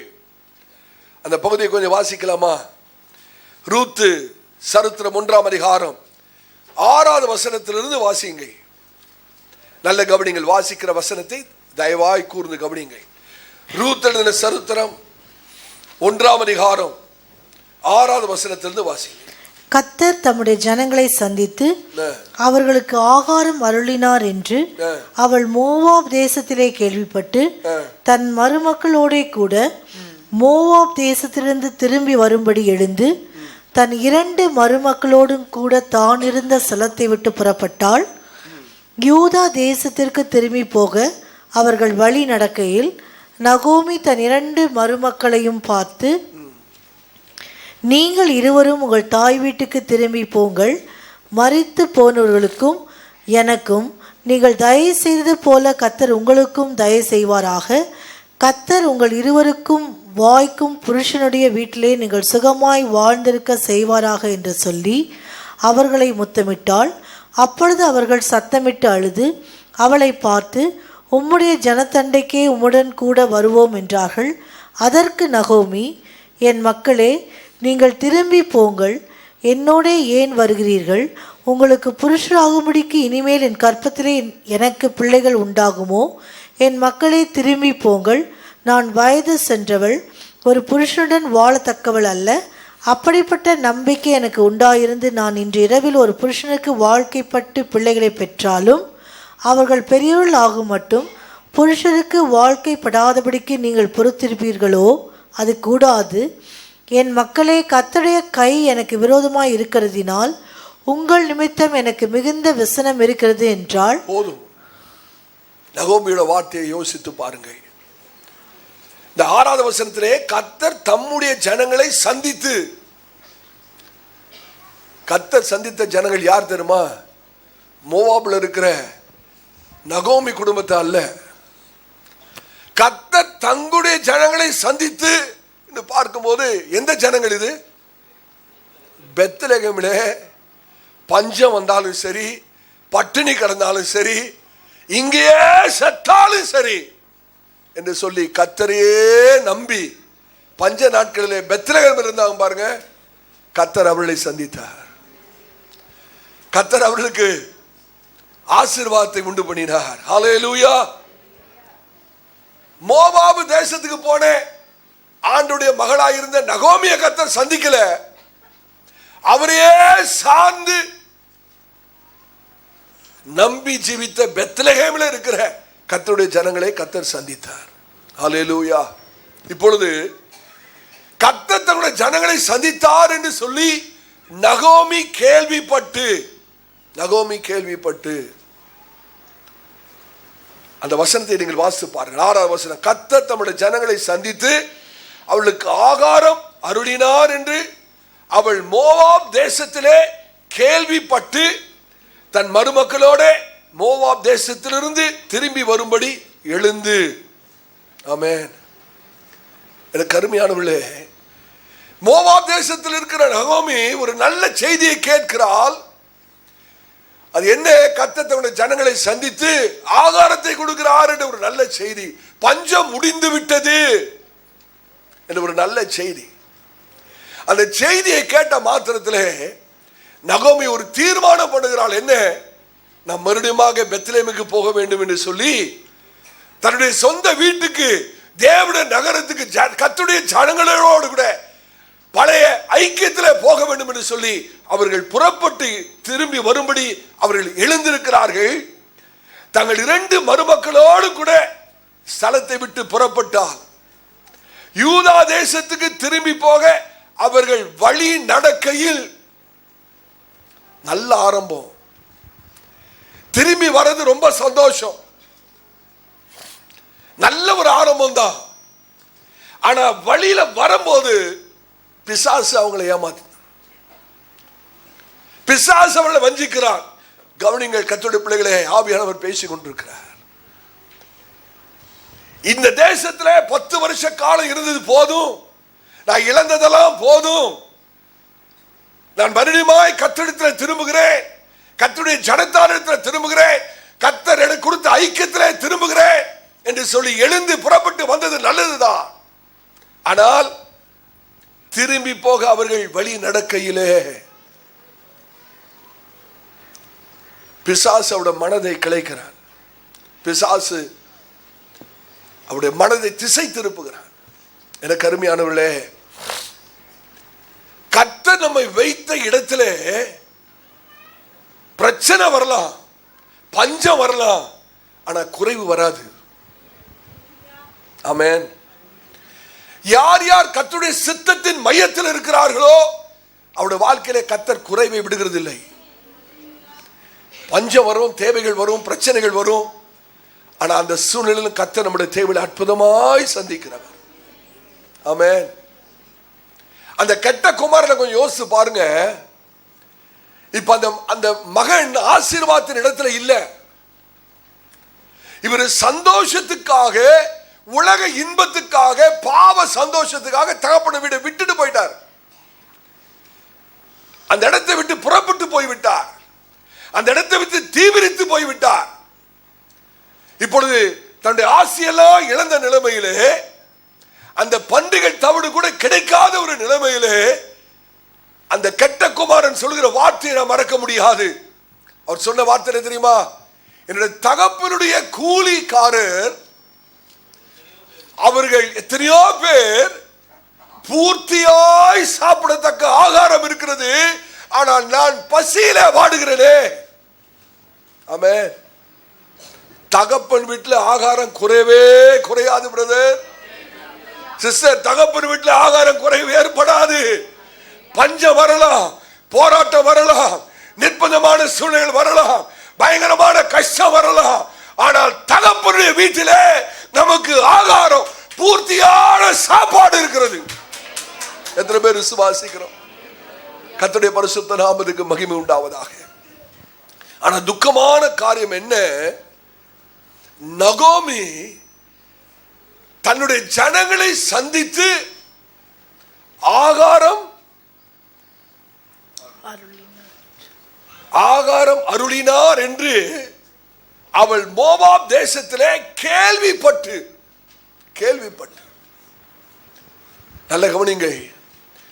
கர்த்தருடைய சித்தத்துக்கு விலகி ஓடின ஜனங்கள் கர்த்தருடைய ஆசீர்வாதத்தை கேள்விப்படதான் முடியுமோ ஒழிய அனுபவிக்க முடியாது. ஆமென். ரொம்ப துக்கத்தோடு சொல்கிறேன். ஐக்கியத்தை விட்டு போய் கர்த்தர் நம்ம வைத்திருக்கிற இடத்தை விட்டு விலகி ஓடி அவருடைய சித்தத்துக்கு விலகி ஓடுகிற கர்த்தருடைய பிள்ளைகள் கர்த்தருடைய ஆசீர்வாதத்தை குறித்து கேள்விப்படுவார்கள் ஒழிய அதை அனுபவிக்க முடியாது. ஏன் தெரியுமா? கர்த்தர் ஆசீர்வதிக்கிற இடத்திலே அவர்கள் இல்லை. கர்த்தர் ஆசீர்வாதத்தை வைத்திருக்கிற இடத்திலே அவர்கள் இல்லை. அவர்கள் எப்ப ஆசீர்வதிக்கப்படுவார் என்றால் அந்த ஆசீர்வாதத்தின் இடத்துக்கு வரும்போதுதான் அந்த ஆசீர்வாதத்தை அனுபவிக்க முடியுமோ ஒழிய அது வரைக்கும் அந்த ஆசீர்வாதத்தை குறித்து ஒன்னு காதுல கேட்க தான் முடியும். ஆமென். எனக்கு அருமையானவர்களே, ஒருவேளை நீங்கள் கர்த்தருடைய சித்தத்தை விட்டு யாராவது விலகி இருப்பீர்கள் என்றால், கர்த்தருடைய சன்னிதானத்தை விட்டு, பிரசன்னத்தை விட்டு, தேவனோடு கூட உள்ள ஐக்கியத்தை விட்டு யாராவது கூட வாழ்க்கையிலே உள்ளான மனதிலே விலகி இருப்பீர்கள் என்றால் ஆவியானவரோடு பேசுகிறார். அப்படி விலகின நிலைமையிலே தேவனுடைய ஆசீர்வாதத்தை கேள்விப்படதான் முடியுமோ ஒழிய அனுபவிக்க முடியாது. நீங்க எப்ப அனுபவிக்க முடியும்னா, கர்த்தர் ஆசீர்வதிக்கிற அந்த ஆசீர்வாதத்தின் இடத்துக்கு வர வேண்டும். ஆமென். கர்த்தருடைய பரிசுத்த நாமத்துக்கு ஸ்தோத்திரம். யாக்கோபை குறித்து வாசிக்கிறோம். கர்த்தர் அங்கே அவனை ஆசீர்வதித்தார். எங்கே ஆசீர்வதிக்கப்பட ஒரு இடம் இருக்கு. அவன் தனித்து வந்தான். தேவன் தன்னை தொடும்படியாக தன்னை அர்ப்பணித்த ஒரு இடம். அங்க வந்தாதான் ஆசீர்வாதம். யாக்கோபு பாருங்க, 20 வருஷம் ஆசீர்வாதத்துக்கு அலைந்து திரிகிறான். என்னென்னத்தையோ ஆசீர்வாதம் நினைச்சு அவன் பின்னாக ஓடுகிறான். ஆனால் கடைசியாக தேவனுடைய சன்னிதானத்திலே வந்து தேவன் தன்னை தொடும்படியாக, தேவன் தன்னை மாற்றும்படியாக, தேவன் தன்னை மறுரூபமாக்கும்படியாக தன்னை முற்றிலுமாய் ஒப்பு கொடுத்த அந்த இடத்துக்கு வந்தவனே கர்த்தர் அங்கே அவனை ஆசீர்வதித்தார் என்று வாசிக்கிறோம். சகோதரே, சகோதரியே, கர்த்தர் உங்களை என்னை ஆசீர்வதிக்கிறதுக்கு ஒரு இடம் இருக்கிறது. ஒரு அர்ப்பணிப்பின் இடம், ஒரு விசுவாசத்தின் இடம், ஆண்டவரே சார்ந்து இருக்கிற ஒரு இடம். அந்த இடத்துல தான் தேவனுடைய ஆசீர்வாதம் இருக்கிறது என்று சொல்கிறேன். ஆமென். ஆதியாகமம் 13ஆம் அதிகாரத்தை வீட்டில் போய் வாசித்து பாருங்க. இப்படி ஒரு பஞ்சம் வருகிறது. ஆபிரகாம் கானான் தேசத்தை விட்டு எகிப்துக்கு போகிறார். எகிப்திலே பயங்கர பிரச்சனை. அவருக்குள்ள ஒரு பயம் வருகிறது. தன்னுடைய மனைவியை இழந்துருமோன்னு ஒரு பயம். பொய்ய பேசுகிறார். ஆபிரகாமை கர்த்தர் எப்ப ஆசீர்வதித்தார் தெரியுமா? மறுபடியுமாக அவர் பலிபீடத்தை கட்டின அதே இடத்துக்கு ஆபிரகாம் வந்த வேளையில தான் ஆபிரகாமை கர்த்தர் மறுபடியும் ஆசீர்வதிக்க ஆரம்பித்தார். எகிப்தில் இருக்கிற வரைக்கும் அந்த ஆசீர்வாதம் வராது. ஹல்லேலூயா. எனக்கு அருமையானவர்களே, இந்த காலவெளியில் ஆவியானவர் நம்மோடு கூட பேசுகிறார். ஆமென். நீங்கள் ஒருவேளை கர்த்தருடைய சித்தத்தை விட்டு, கர்த்தருடைய பிரசன்னத்தை விட்டு விலகி இருக்கிற ஒரு நிலைமையில் இருப்பீர்கள் என்றால் கர்த்தருடைய ஆவியானவர் சொல்ற, மகனே நீ திரும்பி வா, ஆசீர்வாதத்தின் இடத்துக்கு வா, நான் உனக்கு குறித்த இடத்துக்கு வா, ஐக்கியத்துக்கு வா. ஆமென். நான் உன்னை ஆசீர்வதிப்பேன் என்று கர்த்தர் சொல்றார். அழகான ஒரு வசனம் இருக்கு, எடுத்து வாசிங்க. ஏசாயா 55ஆம் அதிகாரம் 7வது வசனத்தை வாசிங்க. ஏசாயா 55ஆம் அதிகாரம் 7வது வசனம். துன்மார்க்கன் தன் வழியையும், துன்மார்க்கன் தன் வழியையும், அக்கிரமக்காரன் தன் நினைவுகளையும் விட்டு, அக்கிரமக்காரன் தன் நினைவுகளையும் விட்டு கர்த்தரிடத்தில் திரும்ப கடவன், கர்த்தரிடத்தில் திரும்ப கடவன், அவர் அவன் மேல் மனதுருகுவார், அவர் அவன் மேல் மனதுருகுவார். நம்முடைய தேவனிடத்திற்கே திரும்ப கடவன், நம்முடைய தேவனிடத்துக்கே திரும்ப கடவன். அவர் மன்னிக்கிறதற்கு தயவு பெருத்திருக்கிறார், அவர் மன்னிக்கிறதற்கு தயவு பெருத்திருக்கிறார். ஹல்லேலூயா. திரும்பி வருகிறதிலே இருக்கிற ஆசீர்வாதங்கள். ஆமென். இப்ப நல்ல கவனிங்க. மோபாவை விட்டு மறுபடியும் பெத்லகேமுக்கு வர வேண்டும் என்று சொல்லி நகோமி எடுத்த தீர்மானம் ரொம்ப நல்ல தீர்மானம். என்ன கவனிக்கிறீங்களா? கவனிக்கிறீங்களா? மோபாவில் இருந்தது போதும், மறுபடியும் பெத்லகேமுக்கே வந்துருவோம், போயிருவோம் எடுத்த தீர்மானம் நல்ல தீர்மானம். ஆனா நோக்கம் சரியல்ல. இந்த அம்மா எதுக்கு திரும்பி வருது? சாப்பாட்டுக்கு தான் வருது. சாப்பாட்டுக்கு தான் திரும்பி வருது. இந்த அம்மா ஆசீர்வாதத்துக்கு தான் வருது. இன்னைக்கு அநேகர் இருக்கிறாங்க. ஏன் பிரதர் திருப்பி வந்தீங்க? கர்த்தரை ஆசீர்வதிக்கணும். எல்லாத்தையும் இழந்து போனேன், கர்த்தரை ஆசீர்வதிக்க வேணும். இல்லை, அது அல்ல, ஆகாரம் அல்ல. திருப்பி பார்த்தீங்களா, இந்த அம்மா முக்கியத்துவம் கொடுக்கிறது எதுக்கு? சரீரத்துக்கு. கர்த்தரோடு ஒப்புரவாக வரல. நீங்க ஒருவேளை கேட்கலாம், எப்படி பாஸ்டர் சொல்றீங்க அப்படின்னு. நீங்க அந்த பகுதியை வாசித்து பார்த்தீங்கன்னா, இவங்க பெத்லகேம், அந்த யூதாவில் பெத்லகேமை விட்டு மோவாபுக்கு போனதுக்கு போயிட்டு திரும்பி வராங்களே, ஆண்டவர்கிட்ட ஒரு மன்னிப்பு கேட்கிற வசனம் இருக்கா? ஆண்டவரே, உங்களுடைய சித்தத்தை விட்டு விலகி போயிட்டேன், மன்னிங்க. உங்களுடைய தேச அப்பத்தின் வீடை விட்டு போயிட்டேன், மன்னிங்க என்னை மன்னிச்சிருங்க ஆண்டவரே என்று சொல்லி ஒரு அறிக்கையை நம்மால் பார்க்க முடியாது. ஏன்னு கேட்டீங்கன்னா, இந்த அம்மா she is coming back to the land but not coming back to her Lord. அந்த தேசத்துக்கு திரும்பி வராங்களே ஒழிய கர்த்தரிடத்தில் திரும்பி வரல. சகோதரனே சகோதரியே, நீங்க திரும்பி வருகிறவர்களா இருப்பீர்கள் என்றால் ஆசீர்வாதத்துக்காக அல்ல, கர்த்தரிடத்தில் நல்மனம் பொருந்தும்படியா வாங்க. அதுதான் ஆசீர்வாதம். அல்லேலூயா. நான் தாழ்மையாய் சொல்ல முடியும், ஆண்டவரோடு நல்மனம் பொருந்தும்படியாக நம்முடைய பாவங்களை தேவனிடத்தில் அறிக்கையிட்டு, ஆண்டவரே நான் விட்டு விலகி போனேன், மன்னிங்கப்பா, ஐக்கியத்தை விட்டு விலகின மன்னியும், நம்முடைய சமூகத்தை விட்டு விலகின மன்னியும், நம்முடைய சித்தத்தை விட்டு விலகின மன்னியும் என்று சொல்லி தேவனோடு கூட ஒப்புரவாகிற நிலைமையிலே திரும்பி வருவோமானால் கர்த்தர் நம்ம எல்லாரும் இதிலும் ஆசீர்வதிக்க அவர் வல்லமை உள்ளவராயிருக்கிறார். ஹல்லேலூயா. கர்த்தருடைய பரிசுத்த நாமத்துக்கு ஸ்தோத்திரம். இப்ப நல்ல கவனிங்க, இப்ப திரும்பி வர அவர்கள் தீர்மானிக்கிறார்கள். அந்த தீர்மானத்திலே அந்த வசனம் ரொம்ப அழகா இருக்கு. 7வது வசனத்தை வாசிங்க. தன் 2 மருமக்களோடும் கூட தான் இருந்த ஸ்தலத்தை விட்டு புறப்பட்டாள். தன் 2 மருமக்களோடு கூட தான் இருந்த ஸ்தலத்தை விட்டு புறப்பட்டால் யூதா தேசத்திற்கு திரும்பி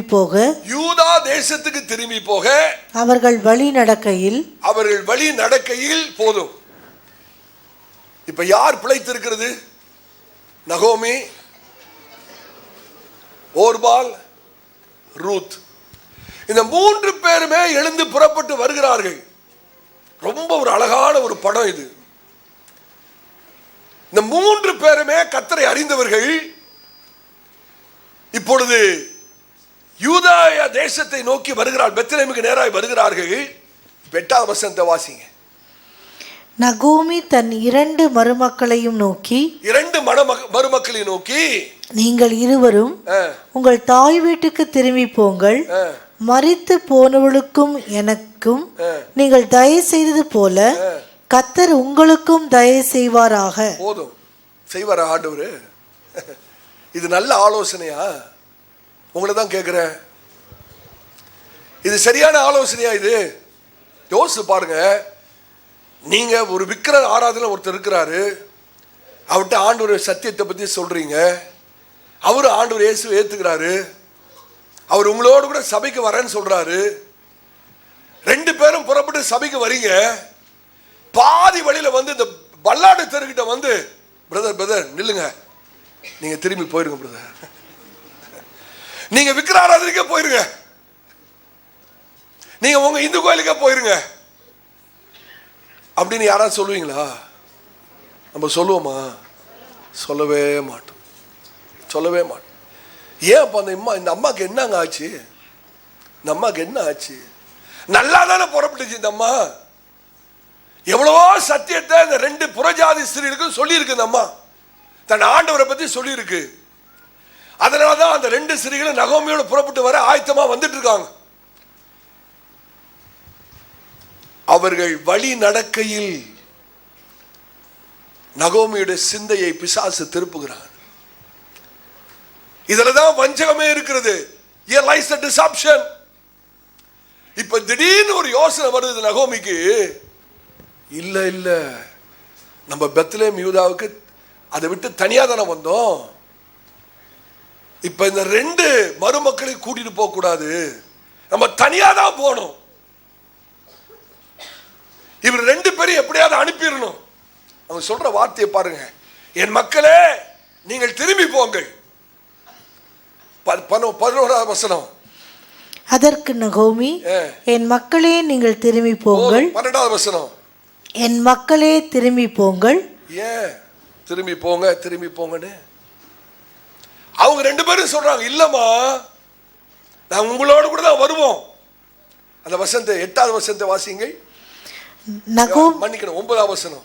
கர்த்தர் உங்கள் இருவருக்கும் வாய்க்கும் புருஷனுடைய வீட்டிலே நீங்கள் சுகமாய் வாழ்ந்திருக்க செய்வாராக என்று சொல்லி அவர்களை முத்தமிட்டாள். அப்பொழுது அவர்கள் சத்தமிட்டு அழுது அவளை பார்த்து, அவர்கள் நகோமி விட்டு போறதுக்கு மனசு இல்ல, 2 பேருக்குமே மனசு இல்ல. 10வது வசனம். உம்முடைய ஜனத்தண்டைக்கே உம்முடன் கூட வருவோம் என்றார்கள். ஆமென். அவங்க சொல்றாங்க, நாங்க உங்களோடு கூட விசுவாசிகளா இருக்கிறோம், உங்களுடைய ஆண்டவரை நாங்களும் விசுவாசிக்கிறோம், உங்களுடைய ஜனத்தாரோடு கூட நாங்களும் ஐக்கியப்பட விரும்புகிறோம். அதற்கு மறுபடியுமா நகோமி சொல்கிறாள், என் மக்களே நீங்க திரும்பி போங்க, நீங்க திரும்பி போங்க. சபையாரே, ஏன் அந்த 2 மருமக்கள் மாறியும் நகோமி கூட கூட்டிட்டு போக விருப்பம் இல்லை தெரியுமா? ஏன் அவர்களை மறுபடியும் போ போ போன்னு அனுப்புறதுக்கு காரணம் என்ன?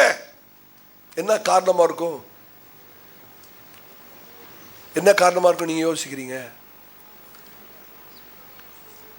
யோசிச்சு பாருங்க. 6வது வசனத்தை வாசிங்க. கர்த்தர் தம்முடைய ஜனங்களை சந்தித்து அவர்களுக்கு ஆகாரம் அருளினார் என்று அவள் மோவாப் தேசத்திலே கேள்விப்பட்டு, போதும் 7வது வசனம், தன் 2 மருமக்களோடும் கூட தான் இருந்த ஸ்தலத்தை விட்டு புறப்பட்டாள். யூதா தேசத்திற்கு திரும்பி போக அவர்கள் வழி நடக்கையில் நகோமி தன் 2 மருமக்களையும் நோக்கி, நீங்கள் இருவரும் உங்கள் தாய் வீட்டுக்கு திரும்பி போங்கள், மரித்து போனவளுக்கும் எனக்கும் நீங்கள் தயவு செய்தது போல கர்த்தர் உங்களுக்கும் தயவு செய்வாராக. இந்த இடத்துல நகோமி பொய்யான வாக்கு தத்தங்களை சொல்லுகிறாள். நீங்க திரும்பி போனா கர்த்தர் உங்களை ஆசீர்வதிப்பாரு, நீங்க திரும்பி போனா நீங்க உங்களுக்கு வாழ்க்கை ஏற்படும். எவ்வளவு ஒரு தந்திரம்! ஒரு விசுவாசிக்குள்ளே எப்படி ஒரு வஞ்சகம் பிரவேசிக்கிறது பாருங்கள். இந்த வாச போது எனக்கு ரொம்ப வேதனையா இருந்தது. கர்த்தரை ருசித்த ஒரு மகள் தான் தாய் செய்தது தவறு என்று உணர்ந்து, நல்லாவே தெரியும் பெத்லகேமை விட்டு வந்தது தப்புன்னு தெரியும், இப்ப ஒரு பொய் வாக்கு தத்தம் கொடுக்கிறாள். என்ன வாக்கு தத்தம்? திரும்பி போனா கர்த்தர் உனக்கு சகாயம் பண்ணுவார், என்னோடு வந்தா உனக்கு ஒண்ணும் கிடைக்காது, என்னோடு வந்தா நீ விதவையா தான் இருக்கணும், ஆனா திரும்பி உன்னுடைய விசுவாசத்துக்கு, உன்னுடைய தேசத்துக்கு, உன்னுடைய ஆட்களோடு நீ நம்பி இருந்த உன் கடவுளத்துல போயிட்டீன்னா ஆண்டவர் உனக்கு தயவு செய்வார். எவ்வளவு பெரிய ஒரு வஞ்சகம் பாருங்க. இதுக்கு காரணம் என்ன தெரியுமா? காரணம் என்னவென்றால், இந்த ஓர்பாலும் ரூத்தும், இந்த நகோமியும் எலிமெலேக்கும் இஸ்ரவேலுடைய காணி ஆட்சிக்கு விரோதமாக தங்களுடைய 2 மகன்களுக்கும் மோசையின் நியாயப்பிரமாணத்துக்கு விரோதமாக ஒரு புறஜாதியான ஸ்திரீகளை கட்டி வைத்து விட்டார்கள், திருமணம் பண்ணி வைத்து விட்டார்கள் என்பதை தன்னுடைய சொந்த ஜனங்கள், ஐக்கியத்தில் உள்ளவர்கள் அறிந்து கொள்ளக்கூடாது என்று சொல்லி எப்படியாவது 2 பேரை அனுப்பி வைக்க பார்க்கிறார். பாவத்தை மறைக்கிறவன் வாழ்வடைய மாட்டான். கருமையானவர்களே, யோசிச்சு பாருங்க. நகோமி மாத்திரம் தனியா வந்தான்னு வச்சுங்களேன், ஜனங்களுக்கு ஒண்ணுமே தெரியாது, சபையாருக்கு ஐக்கியத்திற்கு ஒண்ணுமே தெரியாது. ஓஹோ, இந்த அம்மா போச்சு, புருஷன் இறந்து போயிட்டாரு, இப்ப இந்த அம்மா தனியா வந்திருக்கு, இன்னும் அதே பரிசுத்தத்துல தான், இதே தியாகம், இதே அர்ப்பணிப்புல தான் இருக்கு, சத்தியத்தை விட்டு விலகவே இல்லை இந்த அம்மா அப்படின்னு நினைப்பாங்க பாருங்க. சத்தியத்தை விட்டு விலகியாச்சே. மோசையின் நியாயப்பிரமாணத்துக்கு விரோதமாக தன்னுடைய 2 மகன்களுக்கு புறஜாதியான ஸ்திரீயை திருமணம் பண்ணி வைத்தது தவறு. அது யூதருடைய நியாயப்பிரமாணத்துக்கு விரோதமாக, கர்த்தருக்கு விரோதமான ஒரு காரியம். இவ்வளவு தவறு செய்துட்டு இப்ப 3 பேரும் திரும்பி வந்தா தேசத்துல என்ன சொல்லுவாங்க? இது யாருமா 2 பேர் புதுசா கொண்டாந்து இருக்கிற? சொல்லுவாங்களா சொல்ல மாட்டாங்களா? உடனே மொத்த கதையும் சொல்லணும். ஃப்ரெண்டுன்னு சொல்ல முடியுமா மருமகளை? இல்ல கூட வந்துட்டாங்கன்னு சொல்ல முடியுமா? இவங்களோட வண்டவாளெல்லாம் வெளியாகிரும். ஓஹோ, நீ மோவாவுக்கு போனது இல்லாம உன்னோட 2 மகன்களையும் புறஜாதிகளை கட்டி வைத்தீங்களா, மோசோட நியாயப்பிரமாணத்தை உடைச்சிட்டீங்களா அப்படின்னு எல்லாருக்கும் தெரிய வந்துடும். ஆகவே நான் இன்னும் சத்தியத்தை விட்டு விலகல என்பதை மற்றவர்களுக்கு பாசாங்கு பண்ணும்படியாக, ஒரு நடிக்கும்படியாக திடீர்னு பிசாசு ஒரு சிந்தனை போடுறான். அம்மா, நீ இந்த 2 பேரை கூட்டிட்டு போயிடாத, உன் மண்டவாளம் எல்லாம் தண்டவாளத்துல போயிரும், அனுப்பிடு. அவங்க எக்கடுனா கெட்டு போறான். சத்தியத்துல நடத்துறது உண்மைதான், ரட்சிப்புகளை நடத்துறது உண்மைதான். ஆனா இப்ப சாட்சியே ஆபத்தில் இருக்கு. நீ சத்தியத்தை விட்டு விலகுது எல்லாருக்கும் தெரிஞ்சிடும். அதனால அந்த ரட்சிப்பு, அவருடைய ரட்சிப்பு எப்படினா போட்டும், அந்த ஆத்மாவை குறித்து கவலைப்படாத, ஒன்ன மூடிக்கோ, உன்னுடைய பாவத்தை நீ மறைச்சிரு. எவ்வளவு தந்திரம் பாருங்க. இந்த தந்திரமான வலையிலே இன்றைக்கு விழுந்த அநேக விசுவாசிகள் உண்டு, அநேக ஊழியக்காரர்களும் உண்டு. எனக்கு அருமையானவர்களே, புதிய ஏற்பாட்டிலே அன்னைக்கு ஆண்டவராகிய இயேசு தேவாலயத்துக்கு போகும்போது அவர்கள் அந்த காசுக்காரர்களையும் புறாவிக்கிறவர்களையும் ஆண்டவர் இயேசு ஒரு சவுக்கு உண்டு பண்ணி துரத்தி அடித்தது காரணம் என்ன தெரியுமா? எபிரேயருடைய நியாயப்பிரமாணத்தின்படி, மோசே நியாயப்பிரமாணத்தின்படி ஒரு மனுஷன் பாவம் செய்வானால் அந்த பாவத்துக்கு ஏற்ற பலியை அவன் தேவாலயத்துக்கு அவனே இழுத்து கொண்டு வர வேண்டும்.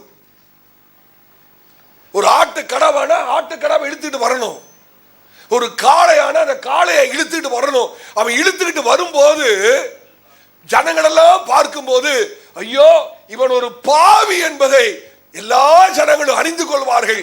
அதை மூடி மறைக்கதான் இவர் பைபிள் எடுத்துட்டு கை வீசிக்கிட்டு ஆலயத்துக்கு வருவார், உள்ள வந்து வாங்கிக்குவார். ஆண்டவர் அதை வெறுக்கிறார். பாவத்தை மறைக்கிறவன் வாழ்வடைய மாட்டான். அதனாலதான் ஆண்டவர் சவுக்கு உண்டு பண்ணி காசுக்காரர்களையும் புறாவிக்கிறவர்களையும் அடிச்சு துரத்துறது காரணம் என்ன தெரியுமா? இவர்கள் ஒரு மனுஷனுடைய பாவத்தை மறைக்க அவர்கள் ஒத்தாசையா இருக்கிறார்கள். ஒரு மனுஷனும் பாவத்தை மறைக்க கூடாது, அந்த மனுஷனுடைய பாவத்தை மறைக்கிறதுக்கு மற்றவங்க ஒத்தாசையா இருக்க கூடாது. ஆமென். அருமையானவர்களே, அன்னைக்கு பிசாசு நகோமியோட வாழ்க்கையில எவ்வளவு தந்திரமாய் கிரியை செய்திருக்கான்னு பாருங்க. இன்னைக்கு ஆவியானவரோடு கூட பேசுற திருவிருந்திலே நாம் பங்கு பெற போகிறோம். ஆண்டவரிடத்தில் நாம் எதை மறைக்க முடியும்? ஒருவேளை மனுஷனிடத்தில் மறைச்சிடலாம், ஆண்டவர்கிட்ட ஒன்றையும் மறைக்க முடியாது. ஆமென். அன்றைக்கு நகோமியோட வாழ்க்கையில அறிக்கை இல்லாத காரணம் என்ன தெரியுமா? அறிக்கை இல்லாத காரணமே நம்முடைய பாவத்தை மூடி மறைச்சிருவோம். யாருக்கு தெரிய போகுது? ஒரு உண்மையான மனம் திரும்புதல் இல்லை.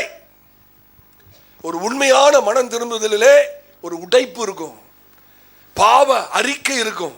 ஆமென். எனக்கு அருமையானவளே, கர்த்தர் பேசுகிறார். பாருங்க, நகோமி மோவாப் தேசத்திலே 10 ஆண்டுகள் பயங்கர பாடு, உபத்திரம், இழப்பு. தன்னுடைய கணவன் மரித்து போகிறான், 2 மகன்கள் மரித்து போகிறார்கள்.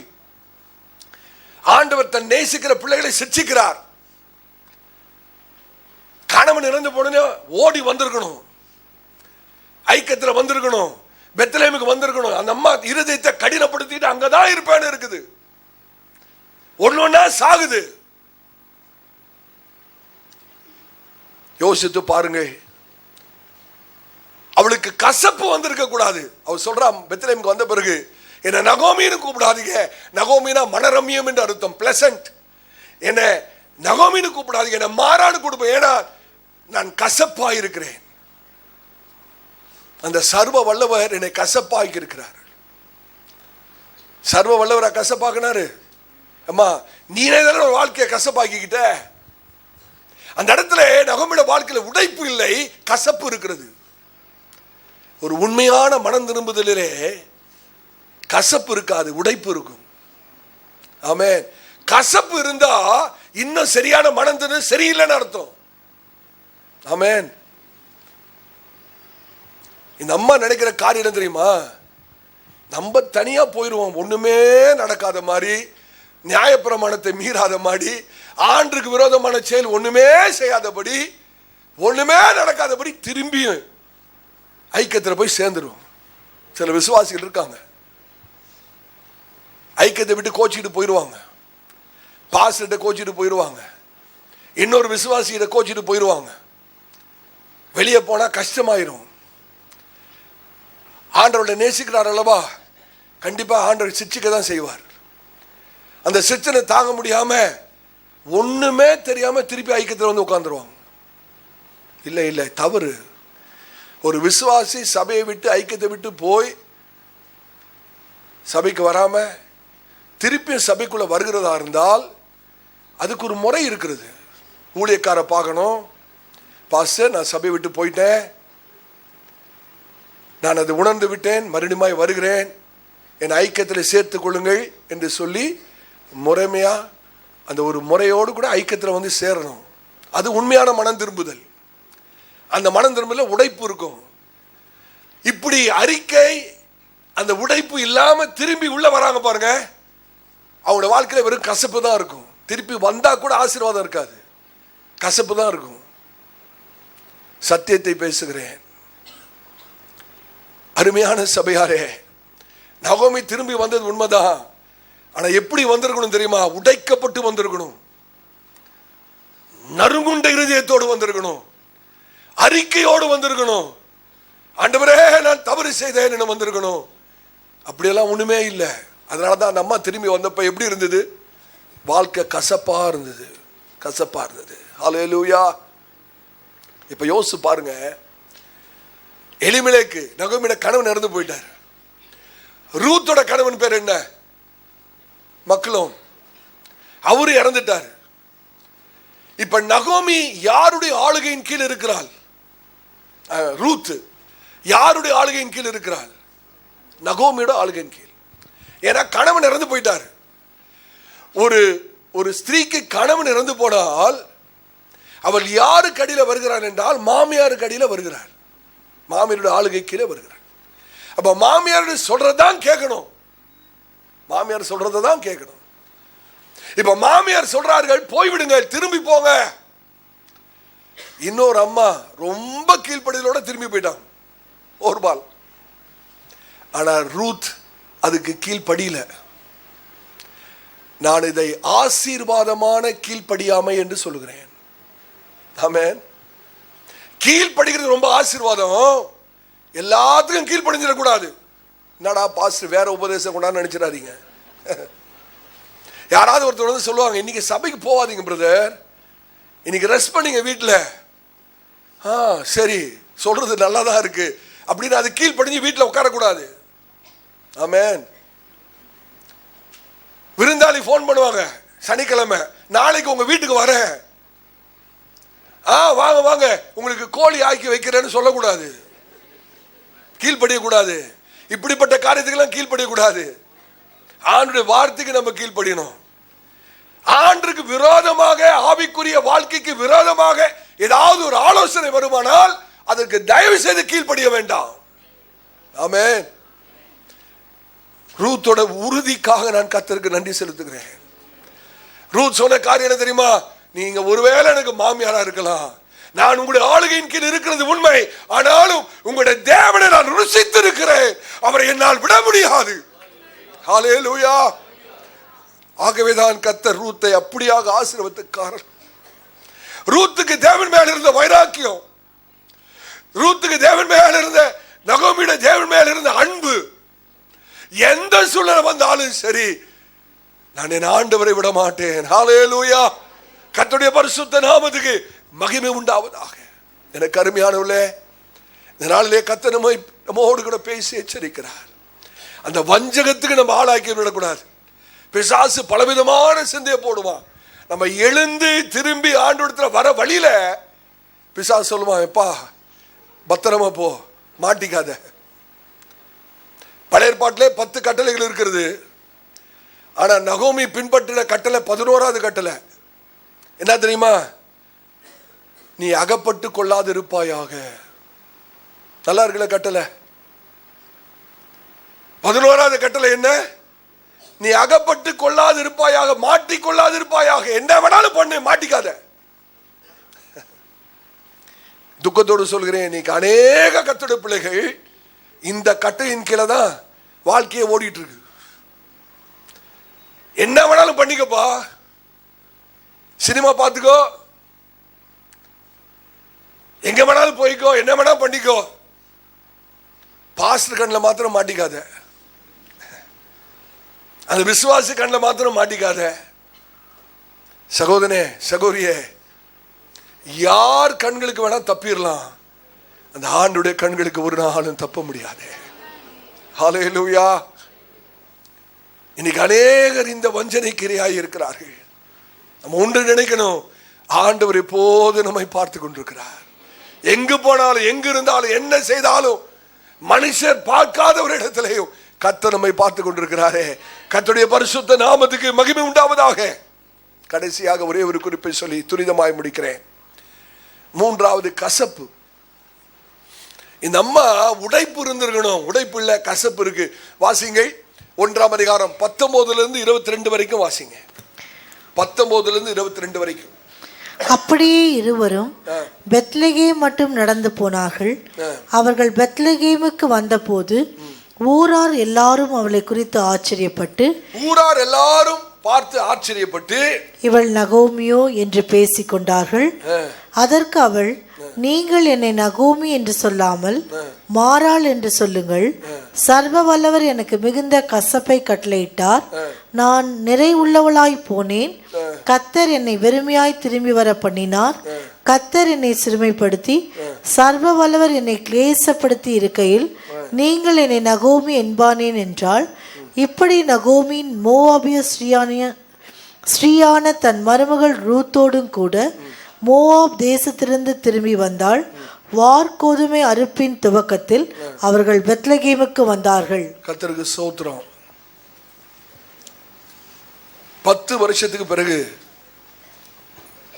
10 வருஷம் கீழ்ப்படியாமையின் வருஷம், ஆண்டவருடைய சித்தத்தை விட்டு விலகி ஓடின 10 ஆண்டுகள், ஆண்டவரை துக்கப்படுத்தின 10 ஆண்டுகள், அவிசுவாசத்தில் இருந்த 10 ஆண்டுகள், அதை முடித்துவிட்டு பெத்லகேமுக்கு திரும்பி வருகிறாள்.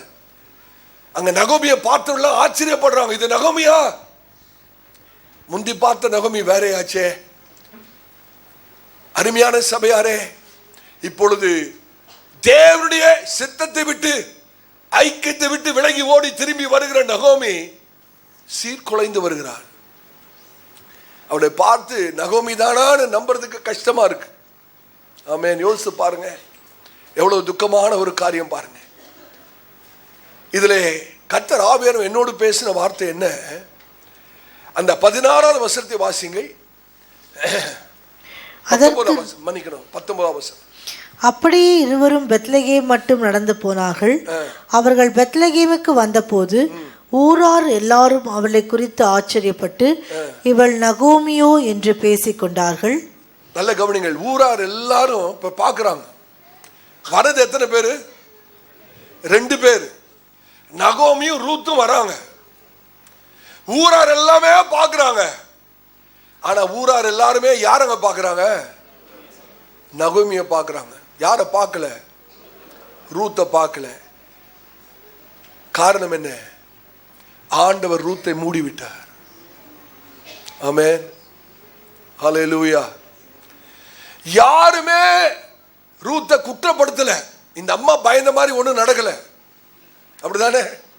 இந்த அம்மா என்ன பயந்தாங்க? ஐயோ, ரூத்து ஓர்பாலும் வந்தா எல்லாரும் என்னையும் குற்றப்படுத்துவாங்க, மருமகள் மாதிரி குற்றப்படுத்துவாங்களே அப்படின்னு சொல்லி வராங்க. ஆனால் ரூத் பாவத்தை மறைக்க விடாதபடினாலே கர்த்தரே அவருடைய பாவத்தை மறைத்து போட்டார். ஆமென். இதனுடைய சத்தியம் என்னவென்றால், நான் என்னுடைய பாவத்தை மறைப்பேனானால் கர்த்தர் வெளியரங்கமாக்குவார். நான் ஆண்டவரிடத்தில் என் பாவத்தை மறைக்காமல் அறிக்கை செய்வேனானால் கர்த்தருடைய பாவத்தை மற்றவர்களுக்கு முன்பாக மூடி மறைப்பார். ஹல்லேலூயா. யோசிச்சு பாருங்க, 2 பேர் வராங்க. ஊரார் எல்லாரும் நகோமியை தான் கேட்கிறாங்க. இந்த அம்மா யாருன்னு ஒருத்தரும் கேட்கல. சொல்றது உங்களுக்கு விளங்குதா? கேட்டிருக்கணும். அம்மா, நீ நகோமி தானா? இந்த கூட வந்தது யாருமா அப்படின்னு கேட்டிருக்கலாமே. கேட்கவில்லை. எனக்கு அருமையானவர்களே, நம்முடைய பாவத்தை மறைக்காதபடிக்கு தேவனிடத்தில் நாம் அறிக்கை செய்வோமானால் கர்த்தர் நம்முடைய தவறுகளை மற்றவர்களுக்கு முன்பாக மூடி மறைக்க அவர் உண்மை உள்ளவராக இருக்கிறார். ஆமென். கர்த்தருடைய பரிசுத்த நாமத்துக்கு மகிமை. இப்பொழுது நகோமியை பார்க்கிறவர்கள் ஆச்சரியப்படுகிறார்கள். அப்ப நகோமி சொல்கிறாள், என்னை நகோமி என்று கூப்பிட வேண்டாம், என்னை மாறா என்று கூப்பிடுங்க. இந்த இடத்துல பாருங்க, அவருடைய வாழ்க்கையில கசப்பு ஏற்படுகிறது. ஆமென். மாறா என்று கூப்பிடுங்க. அந்த மாறாவுக்கு அர்த்தம் எபிரேய பதத்திலே மாறாவுக்கு அர்த்தம் என்ன தெரியுமா? கர்த்தரனை சிட்சிக்கிற போது, கர்த்தரனை பரீட்சை பார்க்கிற போது, கர்த்தரின் வாழ்க்கையை சிட்சி அனுப்பும் போது நான் உடைக்கப்பட வேண்டும், நான் கசப்பாய் மாறக்கூடாது. அதுதான் மாறாவின் அர்த்தம். ஆனா இங்க நடந்த சம்பவம் என்ன? கர்த்தர் நகோமியை சிட்சித்தவள, அவள் உடைக்கப்படல, அவள் கசப்பாய் மாறுகிறாள். எனக்கு அருமையானவர்களே, கர்த்தருடைய வாழ்க்கையில ஒரு சிட்சி அனுப்பும் போது கர்த்தர் தன்னுடைய நேசிக்கிற பிள்ளைகளை சிட்சிக்கிறார். ஆமென். அந்த சிட்சை வரும்போது நாம் உடைக்கப்படணும், உணர்த்தப்படணும், ஆண்டவத்தில் அறிக்கையிடணும். அதுக்கு மாறா நம்முடைய வாழ்க்கை கசப்பாயிடக்கூடாது, முறுமுறுக்க ஆரம்பிக்க கூடாது. நகோமியோட வாழ்க்கையில பாருங்க, திருப்பி ஆண்டவர் கொண்டு வந்ததுக்கு நன்றி சொல்லி இருக்கணும். அப்படிதானே? எத்தனை பேர் விசுவாசிக்கிறீங்க? 10 வருஷம் நான் கீழ்ப்படியாமல் இருந்தேன், ஐக்கியத்தை விட்டு விலகி இருந்தேன், வேதனையில் இருந்தேன், எல்லாவற்றையும் இழந்தேன், கர்த்தர் கிருபையா என்னை கொண்டு வந்தாரே என்று சொல்லி ஆண்டவருக்கு நன்றி செலுத்துவதை விட்டு விட்டு இன்றைக்கு ஆண்டவர் மேல பழிய போடுகிறாள். அதுதான் கசப்பு. கவனிங்கள், நான் முடிக்க போகிறேன். இன்னைக்கு கர்த்தருடைய பிள்ளையுடைய வாழ்க்கையில் இருக்கிற பிரச்சனை என்ன தெரியுமா? செய்யற தவறெல்லாம் செய்துட்டு கடைசியில பழி யார் மேல? யார் மேல? பாவம் ஆண்டவர் மேல. ஆண்டவரோட கசப்பாக்கிட்டாரு. அந்த சர்வ வல்லமையுள்ள தேவன் என்னை வெறுமையாக்கிட்டார். அந்த வசனத்தை வாசி பாருங்க, வாசிங்க. அதற்கு அவள், நீங்கள் என்னை நகோமி என்று சொல்லாமல் மாறாள் என்று சொல்லுங்கள், சர்வ வல்லவர் எனக்கு மிகுந்த கசப்பை கட்டளையிட்டார். இது உண்மையா? சர்வ வல்லவர் செய்த காரியமா இது? நீங்களே தானமா உங்களை கசப்ப, உங்களோட வாழ்க்கையை கசப்பாக்கிக்கிட்டீங்க. நீங்களே தானே ஆண்டரை விட்டு விலகி போனீங்க. நீங்களே தானே ஐக்கியத்தை விட்டு விலகி போனீங்க. இப்ப சர்வ வல்லவர் மேல பழிய சுமத்துறது நியாயமா? 21ஆம் வசனத்தை வாசிங்க. நான் நிறைவுள்ளவளாய் போனேன், கர்த்தர் என்னை வெறுமையாய் திரும்பி வர பண்ணினார். இந்த அம்மா நிறைவுள்ளவனாக போனாங்களா? கர்த்தர் எல்லாத்தையும் புடிங்கிட்டு அனுப்பிச்சிட்டாராம். கர்த்தர் இந்த அம்மாவை வெறுமையா திரும்பி வர பண்ணிட்டாங்களாம். எவ்வளவு ஒரு முறுமுறுப்பு பாருங்க. எந்த வாழ்க்கையில கசப்பு இருக்கிறதோ அங்க முறுமுறுப்பு இருக்கும். எந்த வாழ்க்கையில உடைப்பு இருக்கிறதோ அங்க சோத்திர பலிகள் இருக்கும். ஆமென். சபையாரே, உங்களோட வாழ்க்கையில கசப்பு இருந்தா அங்க முறுமுறுப்பு, குறை சொல்லுதெல்லாம் இருக்கும். ஆனா உங்களோட வாழ்க்கையில உண்மையான ஒரு மனம் திரும்புதல், ஒரு உடைப்பு இருக்குமானால் அந்த இடத்துல நன்றி பலிகள் இருக்கும். ஹல்லேலூயா. கர்த்தருடைய பரிசுத்த நாமத்துக்கு மகிமை உண்டாவதாக. 20ஆம் வசனத்தை மறுபடியும் வாசிங்க. அதற்கு அவள், நீங்கள் என்னை நகோமி என்று சொல்லாமல் மாறாள் என்று சொல்லுங்கள், சர்வ வல்லவர் எனக்கு மிகுந்த கசப்பை கட்டளையிட்டார். போதும், சர்வ வல்லவர் எனக்கு மிகுந்த கசப்பை கட்டளையிட்டார். யோசித்து பாருங்க அருமையான சபையாரே. இந்த அம்மா பெத்லகேமை விட்டு போகும்போது தன் புருஷனோடும் 2 அழகான குமாரர்களோடும் அவர்களை வீட்டை விட்டு போகிறார்கள். பெத்லகேமை விட்டு மோவாபுக்கு போகிறார்கள். ஆமென். அவர்கள் மோவாவுக்கு போனது எதுக்கு தெரியுமா? ஆசீர்வாதமா இருப்போம்னு போனாங்க. அவர்களுக்கு ஆகாரம் கிடைக்கணும் போனாங்க. மோவாவை விட்டு போகும்போது, பெத்லகேமை விட்டு போகும்போது நிறைவு இருந்தது, சம்பூர்ணம் இருந்தது. நல்ல யோசிச்சு பாருங்க. அந்த அம்மா சொல்ற வார்த்தையில ஒரு உண்மையும் இருக்கிறது. நான் நிறைவுள்ளவளாய் போனேன். நிறைவு இருந்தா ஏங்க போனோம்? நிறைவா தானே வச்சிருக்காரு ஆண்டவரு. பஞ்சம் உண்மைதான், பெத்லகேம்ல பஞ்சம் வந்து உண்மைதான். ஆனா கர்த்தர் குறைவா வைக்கலையே, நிறைவா தானே வச்சிருக்கிறாரு. பின்ன ஏன் போன? சிந்தித்து பாருங்கள். நான் நிறைவுள்ளவனாய் போனேன், கர்த்தரனை வெறுமையாய் திரும்பி வர பண்ணினார். இந்த அம்மாவுக்கு நிறைவு இருந்தது.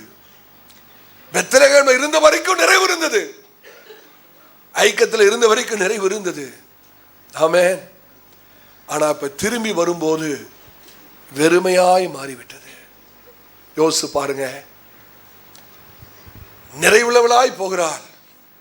இப்பொழுது கையில வெறுமை. வீட்டுக்கு திரும்பி வந்தா வீடே வெறுமையா இருக்கு. 3 ஆம்பளைங்க இல்ல வீட்டுல, புருஷன் இல்ல, 2 குமாரர்கள் இல்ல, வீடு வெறுமையா இருக்கு, இருதயம் வெறுமையா இருக்கு, எல்லாமே வெறுமையா இருக்கிறது. காரணம் என்ன தெரியுமா? 10 வருஷம் கீழ்ப்படியாமை, தேவனுடைய சத்தத்தை விட்டு விலகி வாழ்கிறது. தேவனுடைய சிட்சையை ஏற்றுக்கொள்ள மனதில்லை. தேவனுடைய சிட்சையை ஏற்றுக்கொள்ளணும். அந்த வசனத்தை அழகா வாசிங்க. எபிரேயர் 12ஆம் அதிகாரம் 11ஆவது வசனம் வாசிக்க முடித்து விடலாம். எபிரேயர் 12ஆம் அதிகாரம் 11ஆவது வசனம். எந்த சிட்சையும் தற்காலத்தில் சந்தோஷமாய் காணாமல், தற்காலத்திலே சந்தோஷமா இருக்காது. ஆண்டவர் சிட்சிக்கும் போது, நம்மளை உணர்த்தும் போது, ஒரு பிரச்சனையை தரும்போது, மறுபடியும் அவரிடத்தில் நம்ம சேர்க்க கர்த்தர் சில சூழ்நிலை உருவாக்கும் போது அது சந்தோஷமாய் காணாது, துக்கமாய் காணும். அது துக்கமாய் தான் இருக்கும். ஆகிலும் பிற்காலத்தில் அதில் பழகினவர்களுக்கு அது நீதியாகிய சமாதான பலனை தரும். ஹல்லேலூயா. அதுல பழகணும். ஆண்டவருடைய சிட்சிக்கும் போது அதுல எனக்கு ஒரு பழக்கம் ஏற்படணும். கர்த்தர் தான் என்னை சிட்சிக்கிறார், கர்த்தர் என்னை நேசிக்கிறார், ஆண்டவர் என்னை நேசிக்கிறபடினால்தான் என்னை சிட்சிக்கிறார்.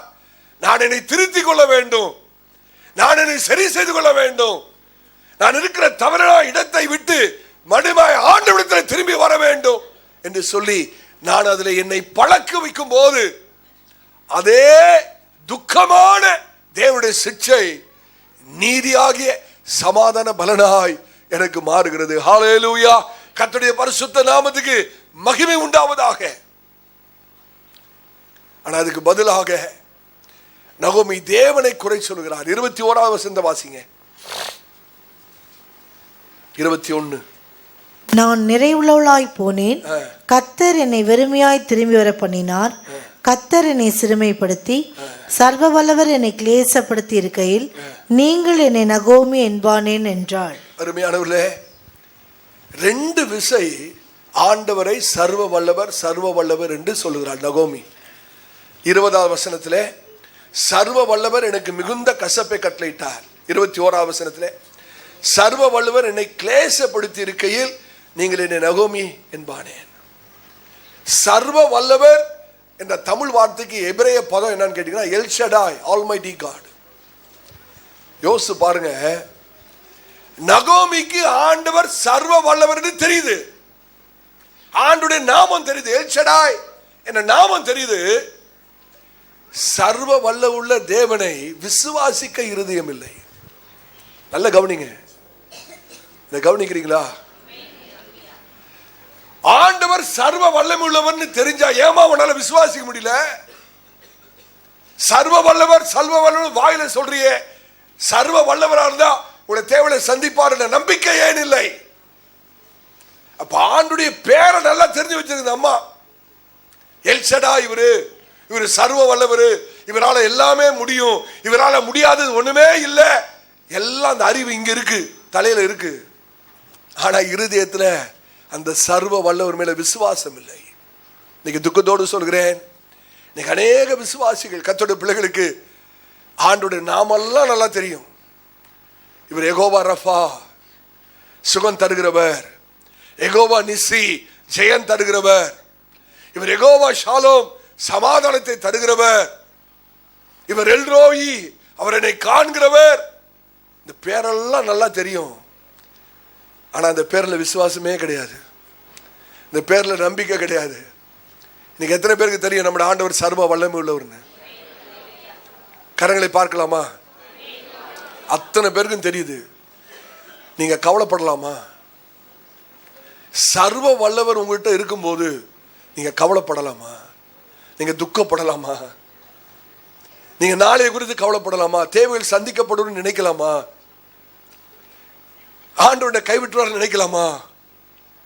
சகோதரனே, சகோதரியே, ஆண்டோடைய பேரை தெரிஞ்சு வச்சிரு பெருசு இல்ல, அவர் மேல் நம்பிக்கை உள்ளவர்களாக இருக்கணுமே, விசுவாசம் உள்ளவர்களாக இருக்க வேணுமே. கர்த்தருடைய பரிசுத்த நாமத்துக்கு ஸ்தோத்திரம். ஒரே ஒரு காரியத்தை சொல்லி முடிக்கிறேன். இவ்வளவு தவறுகள் நகோமியோட வாழ்க்கையில் இருந்தாலும் ஆண்டவர் திரும்பி வந்ததினாலே நகோமிக்கு ஒரு புதிய ஆரம்பத்தை ரூத்தின் மூலமாக தருகிறார். ஆமென். நகோமி பழைய விசுவாசி, ரூத்து இப்ப வந்த விசுவாசி. யாரை கொண்டு யாரை கர்த்தர் ஆசீர்வதிக்கிறாரு? புதிய விசுவாசியை கொண்டு பழைய விசுவாசியை கர்த்தர் ஆசீர்வதிக்கிறார். ஆமென். ஏன்? காரணம் என்ன? பழைய விசுவாசிக்கு விசுவாசம் இல்லை, புதிய விசுவாசிக்கு விசுவாசம் இருக்கு. ஆமென். விசுவாசம் யார்கிட்ட இருக்கோ அவங்கள வச்சுதான் கர்த்தர் ஆசீர்வதிக்க முடியும். ஆமென். இன்னைக்கு கர்த்தர் அந்த விசுவாசத்தை நீங்கள் பிடித்துக் கொள்வீர்கள் என்றால் உங்களை கொண்டு கர்த்தர் மற்றவர்களை ஆசீர்வதிக்க வல்லமை உள்ளவராக. ஹல்லேலூயா. கர்த்தர் நம்மிடத்தில் விசுவாசத்தை தான் பார்க்க விரும்புகிறார். கர்த்தர் உங்களிடத்திலே அந்த தளராத விசுவாசத்தை பார்க்க முடியுமானால் கர்த்தர் உங்களை மற்றவர்களுக்கு ஆசீர்வாதமாக மாற்றும். கர்த்தருடைய பரிசுத்த நாமத்துக்கு ஸ்தோத்திரம். என்னை உற்சாகப்படுத்தின ஒரே ஒரு பெரிய சத்தியம் என்னவென்றால், கர்த்தருக்கு நான் நன்றி செலுத்தினேன். காரணம் என்ன? இந்த அம்மாவுக்கு அந்த பெத்லகேம் யூதாவில் பெத்லகேமுக்கு வர வரைக்கும் கர்த்தர் ஜீவனை கொடுத்திருந்தாரப்பா. இன்னொரு வாய்ப்பை கர்த்தர் கொடுத்தாரு. யோசிச்சு பாருங்க, கணவன் எலிமெலேக்கு செத்தது போல, தன்னோட மகன் மக்களோட கிளியோட செத்தது போல இந்த அம்மாவும் மோவாபிலே செத்து இருந்தா இந்த அம்மாவோட கதி என்னவா இருக்கும்? ஆமென். கர்த்தர் அந்த அம்மாவுக்கு ஜீவனை கொடுத்தாரப்பா. திரும்பியா ஐக்கியத்துக்குள்ள வரத்துக்கு, திரும்பியா தேவனுடைய சித்தத்துக்குள்ள வரத்துக்கு, மடிமா தேவனுடைய இடத்துக்கு வரத்துக்கு, தேவன் அண்டையிலே சேர்வதற்கு, தேவனுடைய ஜனங்களோடு மறுபடியும் வருவதற்கு கர்த்தர் கிருபையாய் அந்த அம்மாவுக்கு ஆயுசை கூட்டி ஜீவனை கொடுத்தபடினால்தான் அந்த அம்மா திரும்பி வர முடிந்தது. ஹல்லேலூயா. அந்த ஜீவனை கொடுத்தது தேவனுடைய கிருபை என்று அந்த அம்மா நினைக்கல. பாருங்க, அந்த அம்மா முறுமுறுத்து குறை சொல்லுகிறார். அருமையான சபையாரே, இன்னைக்கு நம்ம பிழைத்திருக்க செய்கிறது கர்த்தர். இன்றைக்கு வரைக்கும் நம்முடைய ஜீவனை கொடுத்து வைத்திருக்கிறாரு. ஹல்லேலூயா. யாராவது கர்த்தரை விட்டு விலகி போயிருந்தால் ஜீவன் இருக்கும் போதே வந்துடணும். ஜீவன் எப்ப போகும் தெரியாது, திடீர்னு போயிடும். ஆமென். அது எப்ப போகணும் யாருக்குமே தெரியாது. அது ரகசியமாய் கர்த்தர் வைத்திருக்கிறார். ஆகவேதான் இன்றைக்கே ரட்சணிய நாள்னு போடுறது காரணம் என்ன தெரியுமா? என்றைக்கு ஜீவன் போகும் தெரியாது. அதனால இன்னைக்கே ஆண்டவரோட வந்துடணும். நம்ம எல்லாரும் கண்களை மூடலாமா? கர்த்தருடைய சமூகத்தை நான் உணர்கிறேன். அன்பின் பிதாவே, ஆசீர்வதிக்கப்பட்ட இந்த நாளுக்காக ஸ்தோத்திரம். துவக்கத்தின் மட்டுமாய் கர்த்தர் எங்களோடு கூட இருந்து உடைய பிரசனத்தை கிருபையாய் தந்து எங்களோடு கூட இடைப்பட்டு எங்களை ஆசீர்வதித்ததுக்காக நன்றி செலுத்துகிறோம். இப்பொழுதும் உடைய கண்ணடியான் உள்ளத்தின் ஆழத்திலிருந்து இங்கே கூடி உட்கார்ந்து இருக்கிற ஒவ்வொருவரையும் கர்த்தர் ஆசீர்வதியும். உடைய தயவுள்ள கரம் சிறந்தாழ்த்து இருக்கிற ஒவ்வொரு மீதும் தங்கட்டும். ஆண்டவரே, சபையாருக்கு சமாதானத்தையும் சுகத்தையும் உடைய ஆசீர்வாதத்தையும் கட்டளையிட்டு எல்லாவற்றுக்கும் மேலாக உடைய ஆலயத்தை விட்டு அவர்கள் கலைந்து போகும்போது உம்முடைய கர்த்தாவை விலகாத பிரசன்னம் ஒவ்வொருவரோடு கூட கடந்து போக வேண்டும் என்று ஜெபிக்கிறோம். உடைய திருநாமத்தை அளவில்லாமல் மகிமைப்படுத்திக் கொள்ளும். நாங்கள் சிறுக வேணும், நீர் பெருக வேணும். எல்லா கன துதி மகிமைக்கு செலுத்துகிறோம். ஆண்டவரே, இயேசு கிறிஸ்துவின் நாமத்தில் ஜெபம் கேளும் எங்கள் நல்ல பிதாவே.